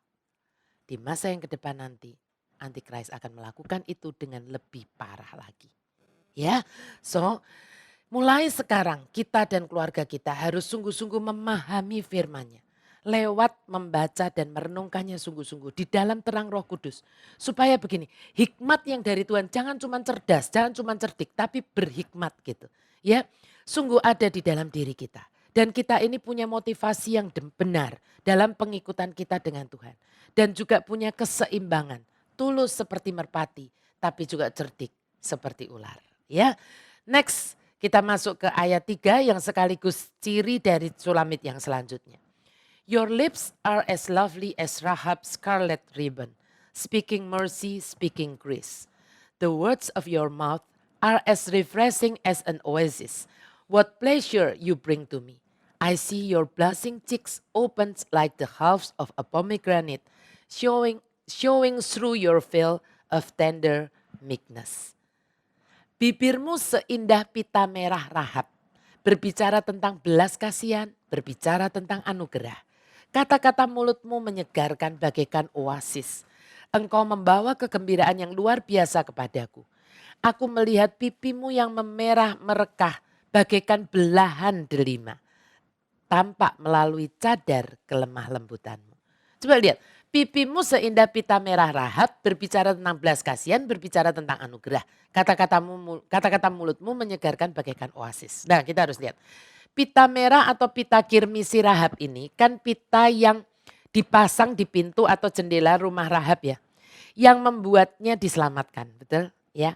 Nah, Rahab itu kan diselamatkan bukan karena dia benar, ya, namun karena belas kasihan dan anugerah, mercy and grace. Bibir adalah sesuatu yang kita pakai saat kita ini berkomunikasi dengan orang lain. Komunikasi atau kata-kata yang keluar dari mulut Sulamit itu menyingkapkan apa yang ada di kedalaman hatinya. Ya, ciri keenam dari Sulamit adalah apa? Dia selalu memakai bibirnya, kata-katanya untuk memberkati dan bukan melukai orang lain. Karena hatinya sungguh dipenuhi oleh belas kasihan dan anugerah penebusan Tuhan yang sungguh disadarinya. Ya, ini penting sekali. Gini, perkataan kita yang membangun gitu ya. Perkataan kita yang membangun ini sangat penting untuk kita jadikan habit Bapak Ibu dan anak-anak. Saat kita ini adalah sulamit-sulamitnya. Kenapa begitu? Karena di Kolose 4 ayat 6 dikatakan, hendaklah kata-katamu senantiasa penuh kasih. Jangan hambar sehingga kamu tahu bagaimana kamu harus memberi jawab kepada setiap orang. Perkataan yang membangun itu akan dapat menolong orang lain yang sedang tersesat untuk dapat balik kembali ke jalannya Tuhan. Ya, dan ini bisa dan harus kita miliki sebagai calon-calon mempelainya. Jangan terus berdalih begini, emang dari sononya kok kata-kataku tuh to the point gitu. Aku nggak bisa kok, gua nggak bisa kalau disuruh berbunga-bunga. Kebenarannya adalah begini, Tuhan tidak pernah meminta kita berbunga-bunga di dalam kata-kata kita. Nggak pernah. Tetapi Tuhan meminta kita memilih kata-kata yang baik setiap kali kita berbicara. Karena kata-kata yang keluar dari mulut kita selalu mencerminkan apa yang ada atau apa yang kita simpan di dalam hati kita ini. Ya, Tuhan Yesus sudah mengingatkan orang yang baik mengeluarkan barang yang baik dari perbendaharaan hatinya yang baik. Dan orang yang jahat mengeluarkan barang yang jahat dari perbendaharaannya. Perbendaharaan itu tempat penyimpanan yang jahat. Karena yang diucapkan mulutnya meluap dari hatinya. Apa yang Anda dan saya simpan di perbendaharaan hati kita ini? Kalau Anda menyimpan yang baik tapi juga menyimpan yang busuk, kemarahan, sakit hati, balas dendam, pahit, iri, dengki, insecure, sombong dan sebagainya. Kadang-kadang Anda bisa mengeluarkan yang baik. Ya kan? Saat everything is okay. Tapi sangat mungkin juga suatu saat gitu ya. Yang busuk-busuk itu yang keluar dari mulut Anda. Karena memang yang busuk-busuk itu juga masih Anda simpan di sini. Iya kan? Kapan yang busuk-busuk itu keluar? Kapan? Istilah saya saat laci, kemarahan, sakit hati, iri, insecure, pahit, luka ini disentuh. Ya keluar itu. Karena masih ada laci yang nyimpen itu. Ya, nah makanya Anda mungkin pernah dengarkan orang berkata begini, heran ya. Padahal dia tuh baik banget loh selama ini. Kok bisa ya dia mengeluarkan kata-kata yang sekasar itu, yang seketus itu. Ya. Nah ternyata raja ini, mempelai surgawi kita ini, mempelai laki-laki ini sangat tertarik kepada Sulamit. Yang kata-katanya itu selalu mencerminkan anugerah, belas kasihan dan bukan yang busuk-busuk, yang ketus, yang nyinyir, pahit dan sebagainya bukan. Karena ini semua mencerminkan hati Sulamit yang seperti itu. Ingat ya, Tuhan adalah Tuhan yang melihat hati kita. Dia tidak pernah bisa kita tipu dan tidak pernah bisa terpesona dengan semua yang di luar ini. Secantik apapun kita berdandan. Ya. Nah saat Anda dan saya punya hati yang penuh belas kasihan kepada orang lain. Karena kita sungguh menyadari bahwa kita ini sebetulnya kan seperti Rahab ya Bapak Ibu dan anak-anak. Ya. Maka sang raja itu akan berkata kepada kita, engkau membawa kegembiraan yang luar biasa kepadaku. Ya, ciri yang ketujuh. Aku melihat pipimu yang memerah merekah bagaikan belahan delima. Tadi kan dikatakan tampak melalui cadar kelemah lembutanmu. Pipi itu kan berbicara tentang emosi mempelai perempuan. Ya, dari raut wajahnya Ia tuh menunjukkan emosi dari hatinya gitu ya. Saat Yesus memandang ke balik selubungnya, dia melihat bahwa emosi hati dari Sulamit ini hanya untuk dia. Ya, pipinya yang bersemu merah itu seperti delima yang manis. Tuhan tuh senang kepada Sulamit saat hatinya terbuka terhadap dia. Ya, jiwaku terbuka untukmu Tuhan, selidiki nyatakan segala perkara. Ya kan, singkapkan semua yang terselubung supaya ku layak di hadapanmu Tuhan ya. Nah biasa kita para wanita nih khususnya ya pria juga tapi sebetulnya yang paling nonjol wanita. Saat kita tuh merasa malu kan, pipi kita biasanya bersemu merah. Bukan karena dikasih blush on ya, tapi karena pipi kita tuh, karena kita malu seringkali kelihatan semburat merah. Nah Sulamit ini malu kepada mempelai laki-lakinya. Tapi bukan malu-malu kucing ini bukan. Tetapi malu karena dosa-dosa dan pelanggaran yang dia pernah lakukan gitu. Ini lambang dari gerejanya yang dewasa. Yang apa? Yang PK terhadap dosa dan pelanggaran-pelanggarannya bahkan sebelum Tuhan menegurnya. Kalau orang yang tidak dewasa sampai ditegur aja ngeles gitu. Ini belum ditegur dia tuh udah malu banget rasanya. Ya, nah buah delima, saya mau tunjukkan ini sampai saya bawa peraga nih ya. Buah delima itu bagi bangsa Israel itu melambangkan beberapa hal. Antara lain ini, saya juga ini sampai pakai leontin delima nih supaya saya buka ya supaya saya nanti bisa tunjukkan kepada Anda semua. Saya ini kan maju ke depan. Nih. Tapi ini juga ada delima begini. Buah delima itu di atasnya itu ada mahkotanya ya, ada seperti mahkota. Nah, saya itu beli buah delima yang asli. Kok enggak ada mahkotanya ya? Ternyata bapaknya yang jual bilang begini, ya udah dipotongin supaya gampang masuk ke dusnya.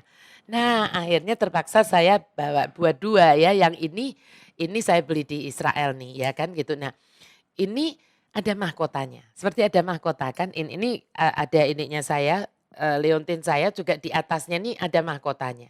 Ya ada mahkotanya. Nah mahkota itu dikatakan di sini begini, Lordship of Yeshua lifted up over the heart of every believers. Ya, mengangkat itu untuk apa? We will be lifted up atau raptured to meet with him. Ya, ini kepemimpinan, ketuhanannya Tuhan Yesus. Ya, Yeshua ini ya, Yeshua ini. Nah, saat kita membuka buah delima, nah ini saya buka buah delima, kita akan menemukan kalau ini saya gini ya, seperti ada kayak cadar gitu, putih-putihnya ini di sini, nggak tahu bisa kelihatan nggak? Ya, seperti ada cadar. Jadi bukan langsung semua biji-biji gitu kan, bukan ya. Nah, seperti ada cadar gitu. Ya. Nah, ini melambangkan apa? The beauty of holiness. Di Ibrani 12:14 dikatakan, kejarlah kekudusan, sebab tanpa kekudusan tidak seorang pun melihat Tuhan. Ya, tidak seorang pun akan melihat Tuhan. Nah, sedangkan biji-biji buah delima ini kan kalau ini kalau dibuka gitu ya, biji-biji buah delima itu kalau ini satu-satunya sayang nih kok nggak bisa terlalu merah gitu ya. Kemarinnya yang dibuka di supermarket merah, jadi saya pikir ini merah sekali. Tapi ini mungkin bisa lihat ya, biji-biji buah delima itu dikatakan demikian. Each seed covered in transparent and red flesh represents an individual, a person who is part of Yeshua's bride, ya kan? Was through the water and the blood. Nah keren ya. Nah kalau punya saya ini ada seperti ini, tapi karena ini kan leontin ya, Bapak Ibu dan anak-anak, jadi dibuat seperti ini nih, merah-merah bener karena ini dari batu memang kan seperti itu gitu. Ya ada seperti ini gitu. Nah di sini ada tulisannya yang leontin saya ini ada tulisannya dari Song of Song 2 ayat 16, tulisan Ibrani ini yang sebetulnya tulisannya ini maksudnya begini.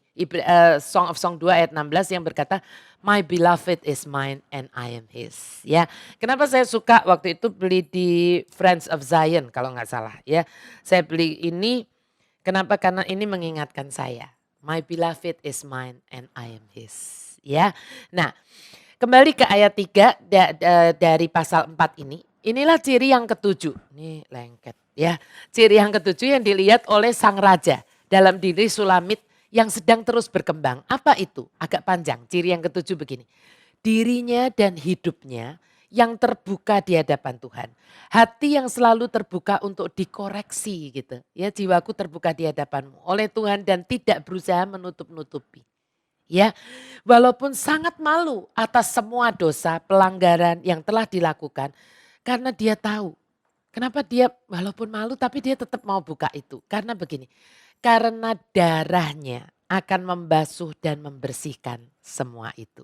Atau dengan kata lain kalau dipersingkat begini, Raja melihat Sulamit saat ini sudah menerima lordship, ya lordshipnya, ketuhanannya dalam hidup pribadinya.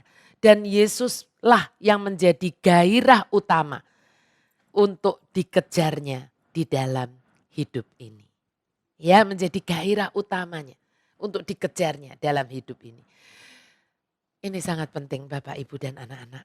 Mungkin selama ini ada banyak hal yang yang kita ini sangat bergairah untuk mengejarnya. Apa itu? Gelar mungkin, karier kita, pekerjaan, uang, penghargaan, reputasi, kenyamanan hidup dan sebagainya dan sebagainya. Pertanyaannya, apakah Tuhan juga bisa menemukan gairah yang sama? Yang berkobar-kobar terhadap dia saat dia melihat hati Anda dan saya? Karena seharusnya bukan sekedar sama harusnya ya, melainkan lebih bergairah saat sangat bergairah gitu dibandingkan dengan gairah kita mengejar hal-hal yang lain di dunia ini. Amin. Ya, karena inilah ciri yang Yesus lihat dari calon mempelainya. Tadi malam waktu mengulang yang saya sudah siapkan ini semalam saya ngobrolkan dengan Pak Gana, saya sharekan dengan Pak Gana dulu begitu. Saya bilang sama Pak Gana tentang yang masalah gairah ini. Saya bilang begini, menurut saya ini wajar ya. Waktu saya merenungkan ini ya wajar sih. Bagaimana coba Anda yakin akan menikah dengan seseorang yang tidak terlalu bergairah dengan Anda? Atau bahkan lebih parah lagi kalau gairahnya malah tertuju kepada orang lain. Betul ya? Ya, nggak mungkin Anda mau menikahi dijadikan mempelai Anda. Orang yang gairahnya tidak tertuju kepada Anda. Ya kan? Nah, Anda ingin menjadi mempelainya? Sungguhkah gairah Anda tertuju kepada dia lebih daripada kepada yang lain? Coba ini kita sungguh-sungguh renungkan pertanyaan ini. Ya, jangan sampai kita ini hanya euforia. Saya kan bilang setiap kali saya memberikan khotbah saya nggak mau kalau nggak down to earth. Seperti euforia aja, wah kita siapa mau jadi mempelainya, amin begitu, ya kan. Padahal kita tidak pernah terlalu bergairah kepada dia. Coba kita renungkan mulai malam ini. Kalau Anda sungguh ingin jadi mempelainya, kepada siapa gairah Anda tertuju dan bergelora. Ya. Yang ke-8. When I look at you, I see, ini sekarang masuk ke ayat 4, ya kan. Ini sebagai ciri yang ke-8. When I look at you, I see your inner strength to so stately and strong. You are as, ini aneh, you are as secure as David's fortress. Your virtue and grace cause 1,000 famous soldiers to surrender to your beauty. Wow. Ketika aku melihatmu, aku melihat kekuatan batinmu sedemikian megah dan teguh. Engkau seaman benteng Daud. Kebajikan dan keagunganmu menyebabkan ribuan tentara ternama menyerah kepada kecantikanmu. Ciri ke-8 yang dilihat oleh sang raja ada dalam diri Sulamit, saya sebutkan sebagai penundukan diri. Kenapa penundukan diri? Sulamit ini menundukkan dirinya 100% kepada rajanya. Dan itulah sebetulnya yang membuat dia justru kuat dan aman. Sulamit kuat, teguh dan aman di dalam dia. Nah, dia tidak lagi mendua hati. Tidak mendua hati. Dan raja dapat melihat itu dan sangat menghargainya. Ya, hanya kepada gerejanya yang submit 100% kepada dialah Tuhan Yesus baru dapat melaksanakan seluruh rencana agungnya bagi gerejanya, bagi Sulamitnya. Ya, saat Anda dan saya sungguh mau menundukkan diri kepada dia, barulah seluruh purpose, plan dan callingnya bagi Anda dan saya bisa direalisasikan dengan sempurna. Banyak orang kepingin tahu apa purpose-nya.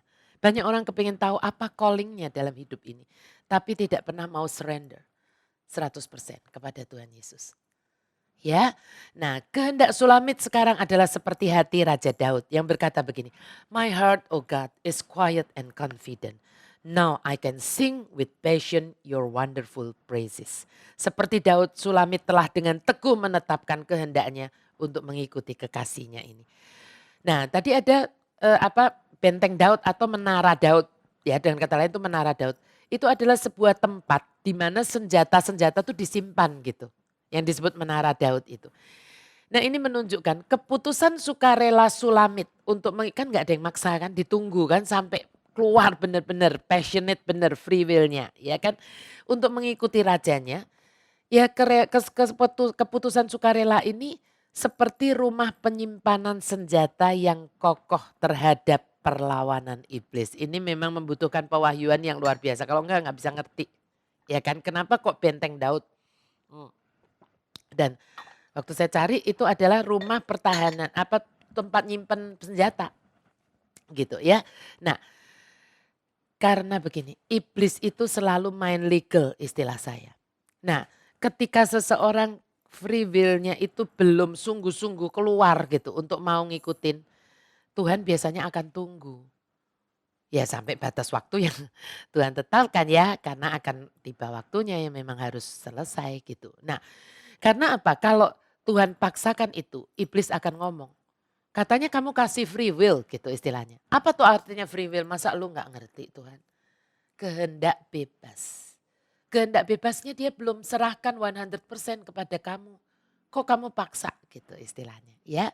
Makanya Tuhan sangat menghargai kalau Anda dan saya menyerahkan free will kita 100% kepada Tuhan Yesus. Dengan free will kita bilang bahwa saya mau surrender, saya mau submit kepada Tuhan Yesus. Itu Tuhan Yesus akan bilang, yes, iblis kamu diem, gak bisa kamu ngapa-ngapain. Dia, ya kan? Makanya kan firman-Nya berkata, tunduklah kepada Allah dan lawanlah iblis, maka dia akan pergi daripadamu. Sebelum itu gak bisa. Ya, nah.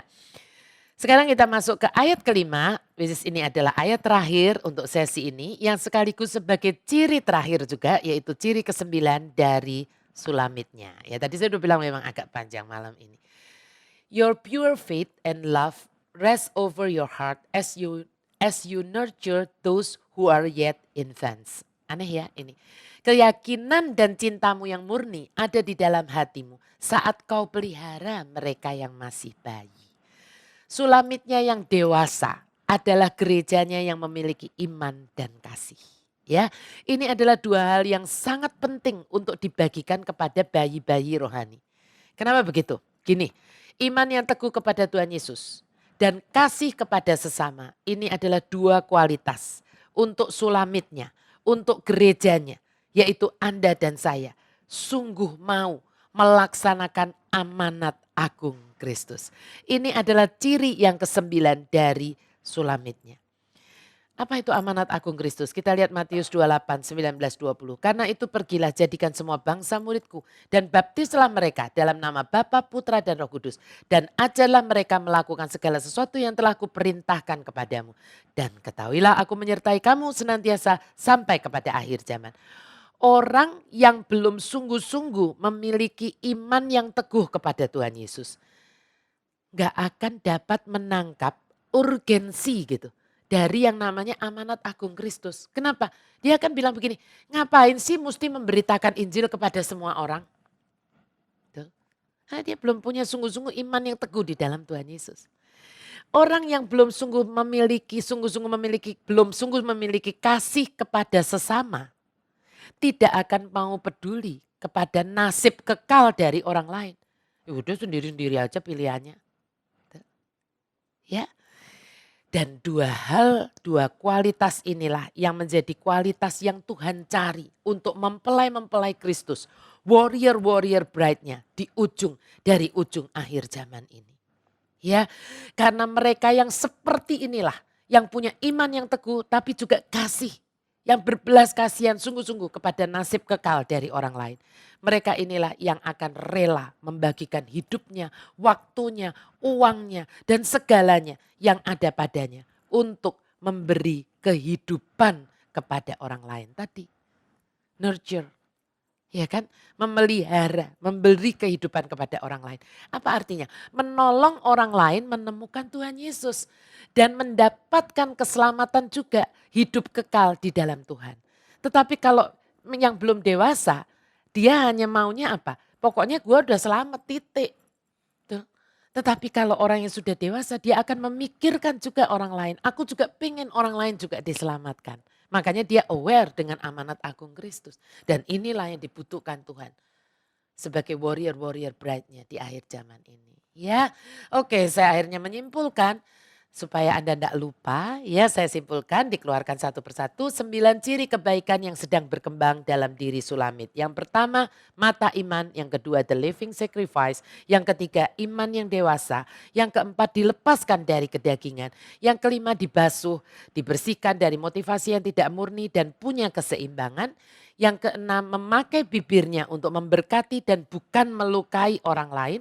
Karena hatinya sungguh dipenuhi oleh belas kasihan dan anugerah penebusan Tuhan yang sungguh disadarinya. Yang ketujuh menerima lordship-nya Tuhan Yesus di dalam hidup pribadinya. Dan Yesus menjadi gairah utamanya untuk dikejar di dalam hidup ini. Dan yang kedelapan adalah penundukan diri. Serta yang kesembilan memiliki iman yang teguh kepada Tuhan Yesus dan kasih kepada sesama. Saya berdoa sangat semoga saat Tuhan melihat hati Anda dan saya, Dia menemukan kesembilan ciri ini ada dan sedang bertumbuh di dalam diri Anda dan saya. Amin.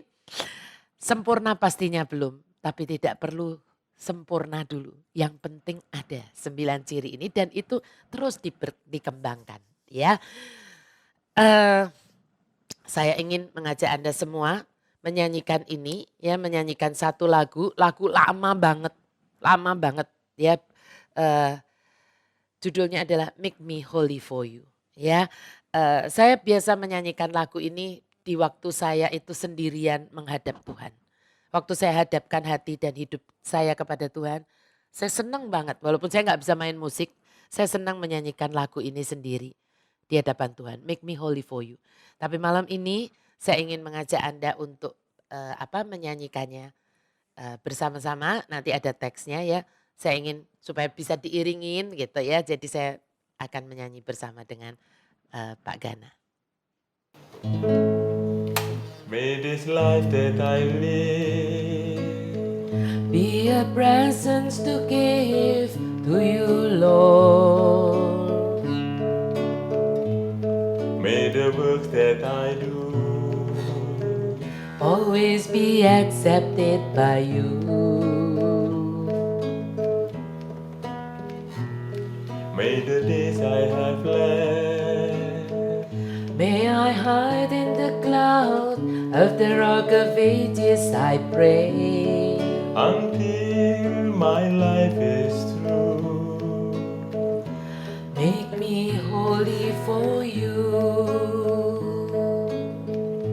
Make me holy for you. And teach me how to pray.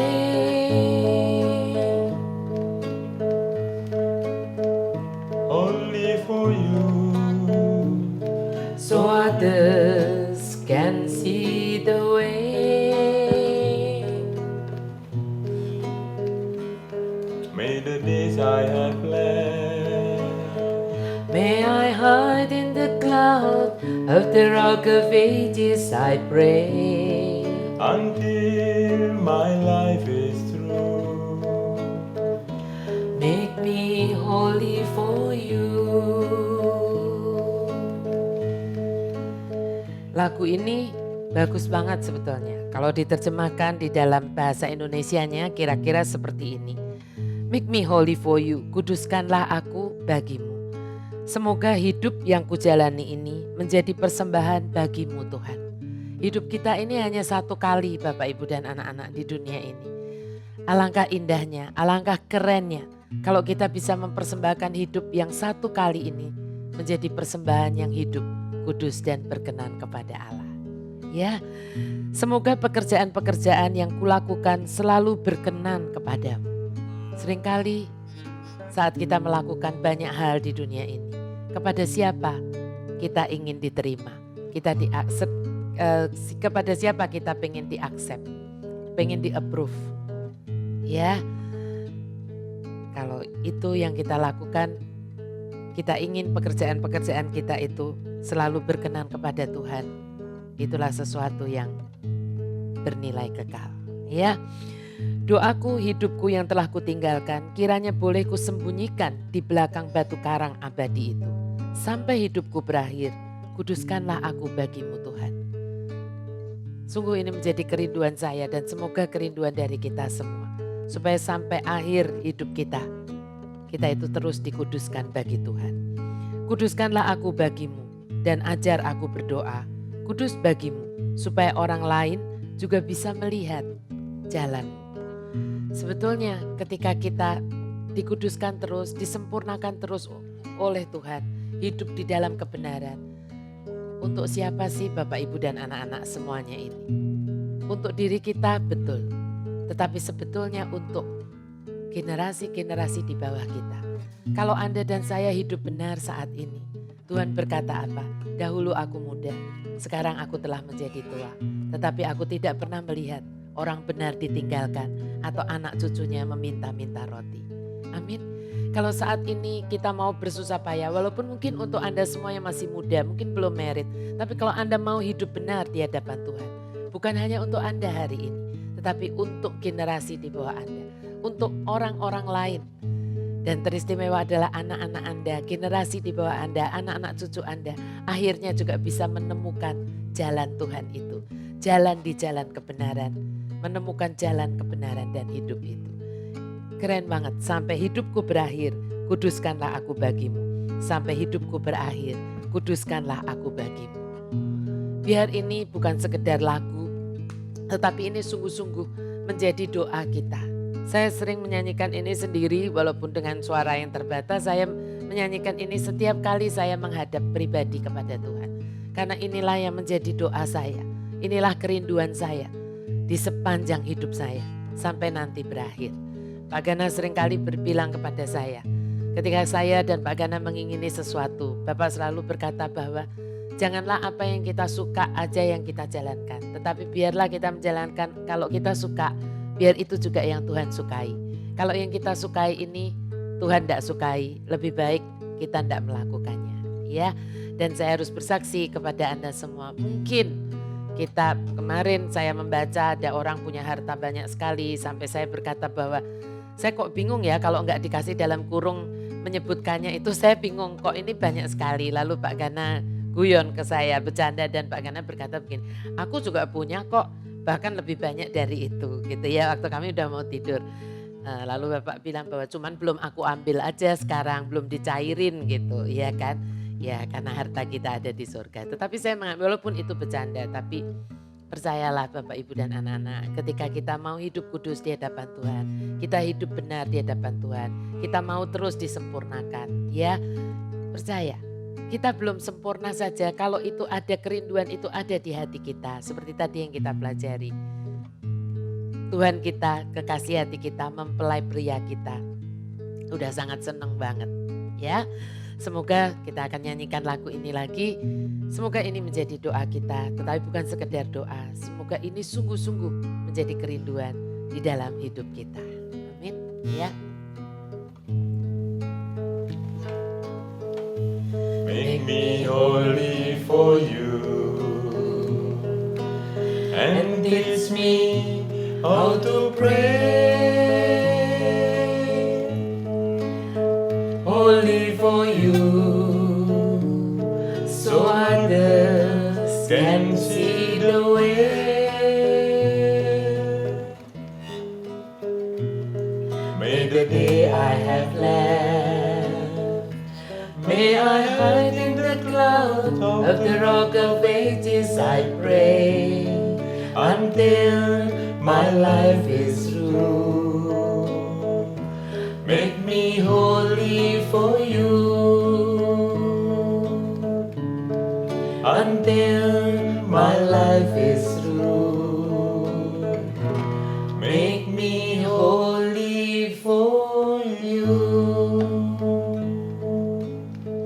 Ya Bapak Ibu dan anak-anak anak-anak, mari kita masuk di dalam doa, tetapi sebelum itu saya ingin mengumumkan bahwa hari Jumat ini seperti hari Jumat kemarin yang kita sudah mulai untuk anak-anak youth yaitu yang SMP dan SMA ya yang sudah mendaftar dan sudah mendapatkan Zoom ID-nya ya kita akan dibawakan oleh Deo dan Margot akan ada sesi juga yang yang kali ini judulnya adalah Shape of You ya tentang passion ya karena itu anak-anak kemarin ditanya apa yang paling diingini gitu lalu mereka berkata tentang passion mungkin dalam memilih jurusan dan sebagainya.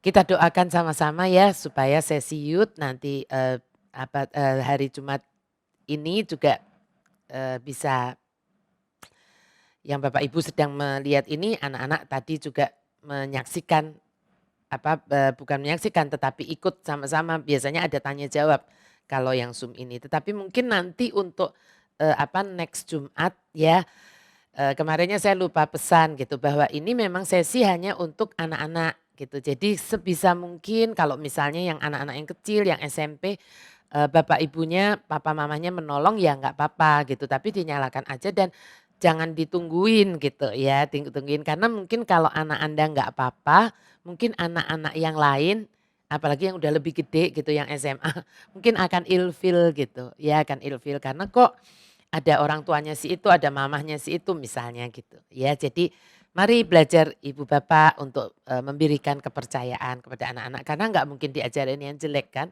kita ini tadi bapak ibu belajar anak-anak belajar tentang passion seperti itu ya. Nah itu aja yang saya mau umumkan dan seperti biasa kalau Anda ingin memberikan persembahan kita ada QR code sekarang Anda bisa men-scan-nya dan mengirimkan persembahan lewat QR code atau lewat nomor-nomor rekening yang ada di bawah ini. Bersyukur berterima kasih untuk semua taburan, untuk semua kasih yang Anda berikan untuk kita bisa salurkan kepada banyak orang yang memerlukan dan juga untuk kelangsungan untuk kita karena kita masih harus mungkin masih cukup lama ya akan online begini ya. Oke, mari kita satukan hati dalam doa. Kita teduhkan hati kita masuk di dalam doa. Demi nama Bapa, Putra dan Roh Kudus. Amin. Tuhan Yesus, kami bersyukur sangat untuk malam hari ini. Terima kasih karena malam hari ini kami semakin mengenal Engkau. Kami bersyukur Tuhan karena dengan semua kegagalan kami, dengan semua ketidaksempurnaan kami Tuhan, Engkau melihat sisi-sisi baik yang sedang berkembang di dalam hidup kami. Tuhan, kami bersyukur kami punya Allah yang seperti Engkau. Kami punya mempelai pria yang seperti Engkau. Mempelai pria yang menerima kami apa adanya. Tetapi mempelai pria yang tidak ingin kami terus ada di tempat kami sekarang. Karena Engkau ingin kami menjadi lebih baik, lebih cantik. Tapi kami bersyukur Tuhan malam hari ini kami belajar satu prinsip. Ketika Engkau membuat kami lebih cantik. Bukan dengan cara Engkau menuntut dan melihat kami dari jauh. Melainkan Engkau terus menggandeng kami. Engkau merangkul kami. Engkau mengajak kami di dalam kereta kerajaan-Mu. Sehingga kami Tuhan tidak takut lagi untuk berjalan bersama Engkau. Kami tidak takut lagi untuk mempersembahkan diri kami ini sebagai persembahan yang hidup, sebagai a living sacrifice untuk Engkau. Karena kami tahu saat kami totally surrender kepada Tuhan, saat kami menyerahkan diri kami 100% kepada Tuhan, Engkau akan memproses seluruh hidup kami ini menjadi makin cantik. Sehingga kami kudus tak bercacat celah di ujungnya. Dan kami siap Tuhan untuk menjadi mempelai-mempelai-Mu. Tuhan, hamba sungguh berdoa, apa yang ditaburkan malam hari ini Tuhan, tidak sekedar menjadi pengetahuan kami yang berhenti di otak kami. Tetapi sungguh masuk sampai ke dalam hati kami. Dan menjadikan kami punya niat dan punya gairah yang lebih lagi untuk mencintai Engkau dengan seluruh hidup kami. Kami bersyukur bahwa anak-anak malam hari ini juga belajar sesuatu Tuhan. Dari kebenaran-kebenaran firman-Mu yang applicable di dalam hidup remaja mereka. Kehidupan remaja mereka sehari-hari. Biar Tuhan Kau juga memberkati anak-anak ini bahwa apapun yang mereka terima malam hari ini Tuhan, juga boleh bertumbuh, berkembang di dalam hidup mereka dan menjadikan mereka anak-anak muda yang berbeda. Anak-anak muda yang punya passion kepada Tuhan, anak-anak muda yang sungguh-sungguh mau hidup benar di hadapan Tuhan. Terima kasih Tuhan, biar ajari kami untuk selalu rindu untuk mempersembahkan hidup kami ini sebagai hadiah, sebagai persembahan yang hidup, yang kudus dan berkenan kepadamu. Terima kasih Tuhan. Terima kasih juga untuk semua persembahan yang akan ditaburkan malam hari ini Tuhan. Biar Tuhan yang melipat gandakan setiap persembahan ini menjadi 30, 60, 100 kali ganda. Dan boleh menyentuh hidup banyak orang, memberkati banyak orang. Sehingga banyak orang Tuhan datang kepada kerajaan-Mu. Kami boleh ikut memperluas kerajaan-Mu di dunia ini lewat pelayanan dari HOTK Ministry. Terima kasih Tuhan Yesus. Biar kasih dari Allah Bapa, berkat yang melimpah di dalam Yesus Kristus Tuhan dan persekutuan yang indah dan murni dengan Roh Kudus yang menjadi sahabat kami, tinggal di dalam hidup kami mulai malam hari ini sampai Maranatha. Kami menyambut Engkau di awan-awan. Mari semua yang percaya katakan amin. Demi nama Bapa, Putra dan Roh Kudus. Amin. Terima kasih Bapak, Ibu dan anak-anak. Sampai berjumpa di minggu depan. Kita masih akan dengan Song of Songs ya, pasal 4 juga, tetapi dari ayat yang ke-6 sampai yang ke-8 ya. Kita akan bicara sesuatu yang lebih dalam lagi nanti ya. Dan karena seperti saya bilang tadi, Song of Song pasal 4 ini akan dibagi di dalam 4 atau 5 sesi ya. Terima kasih. Sampai berjumpa minggu depan. Tuhan Yesus memberkati Anda semuanya.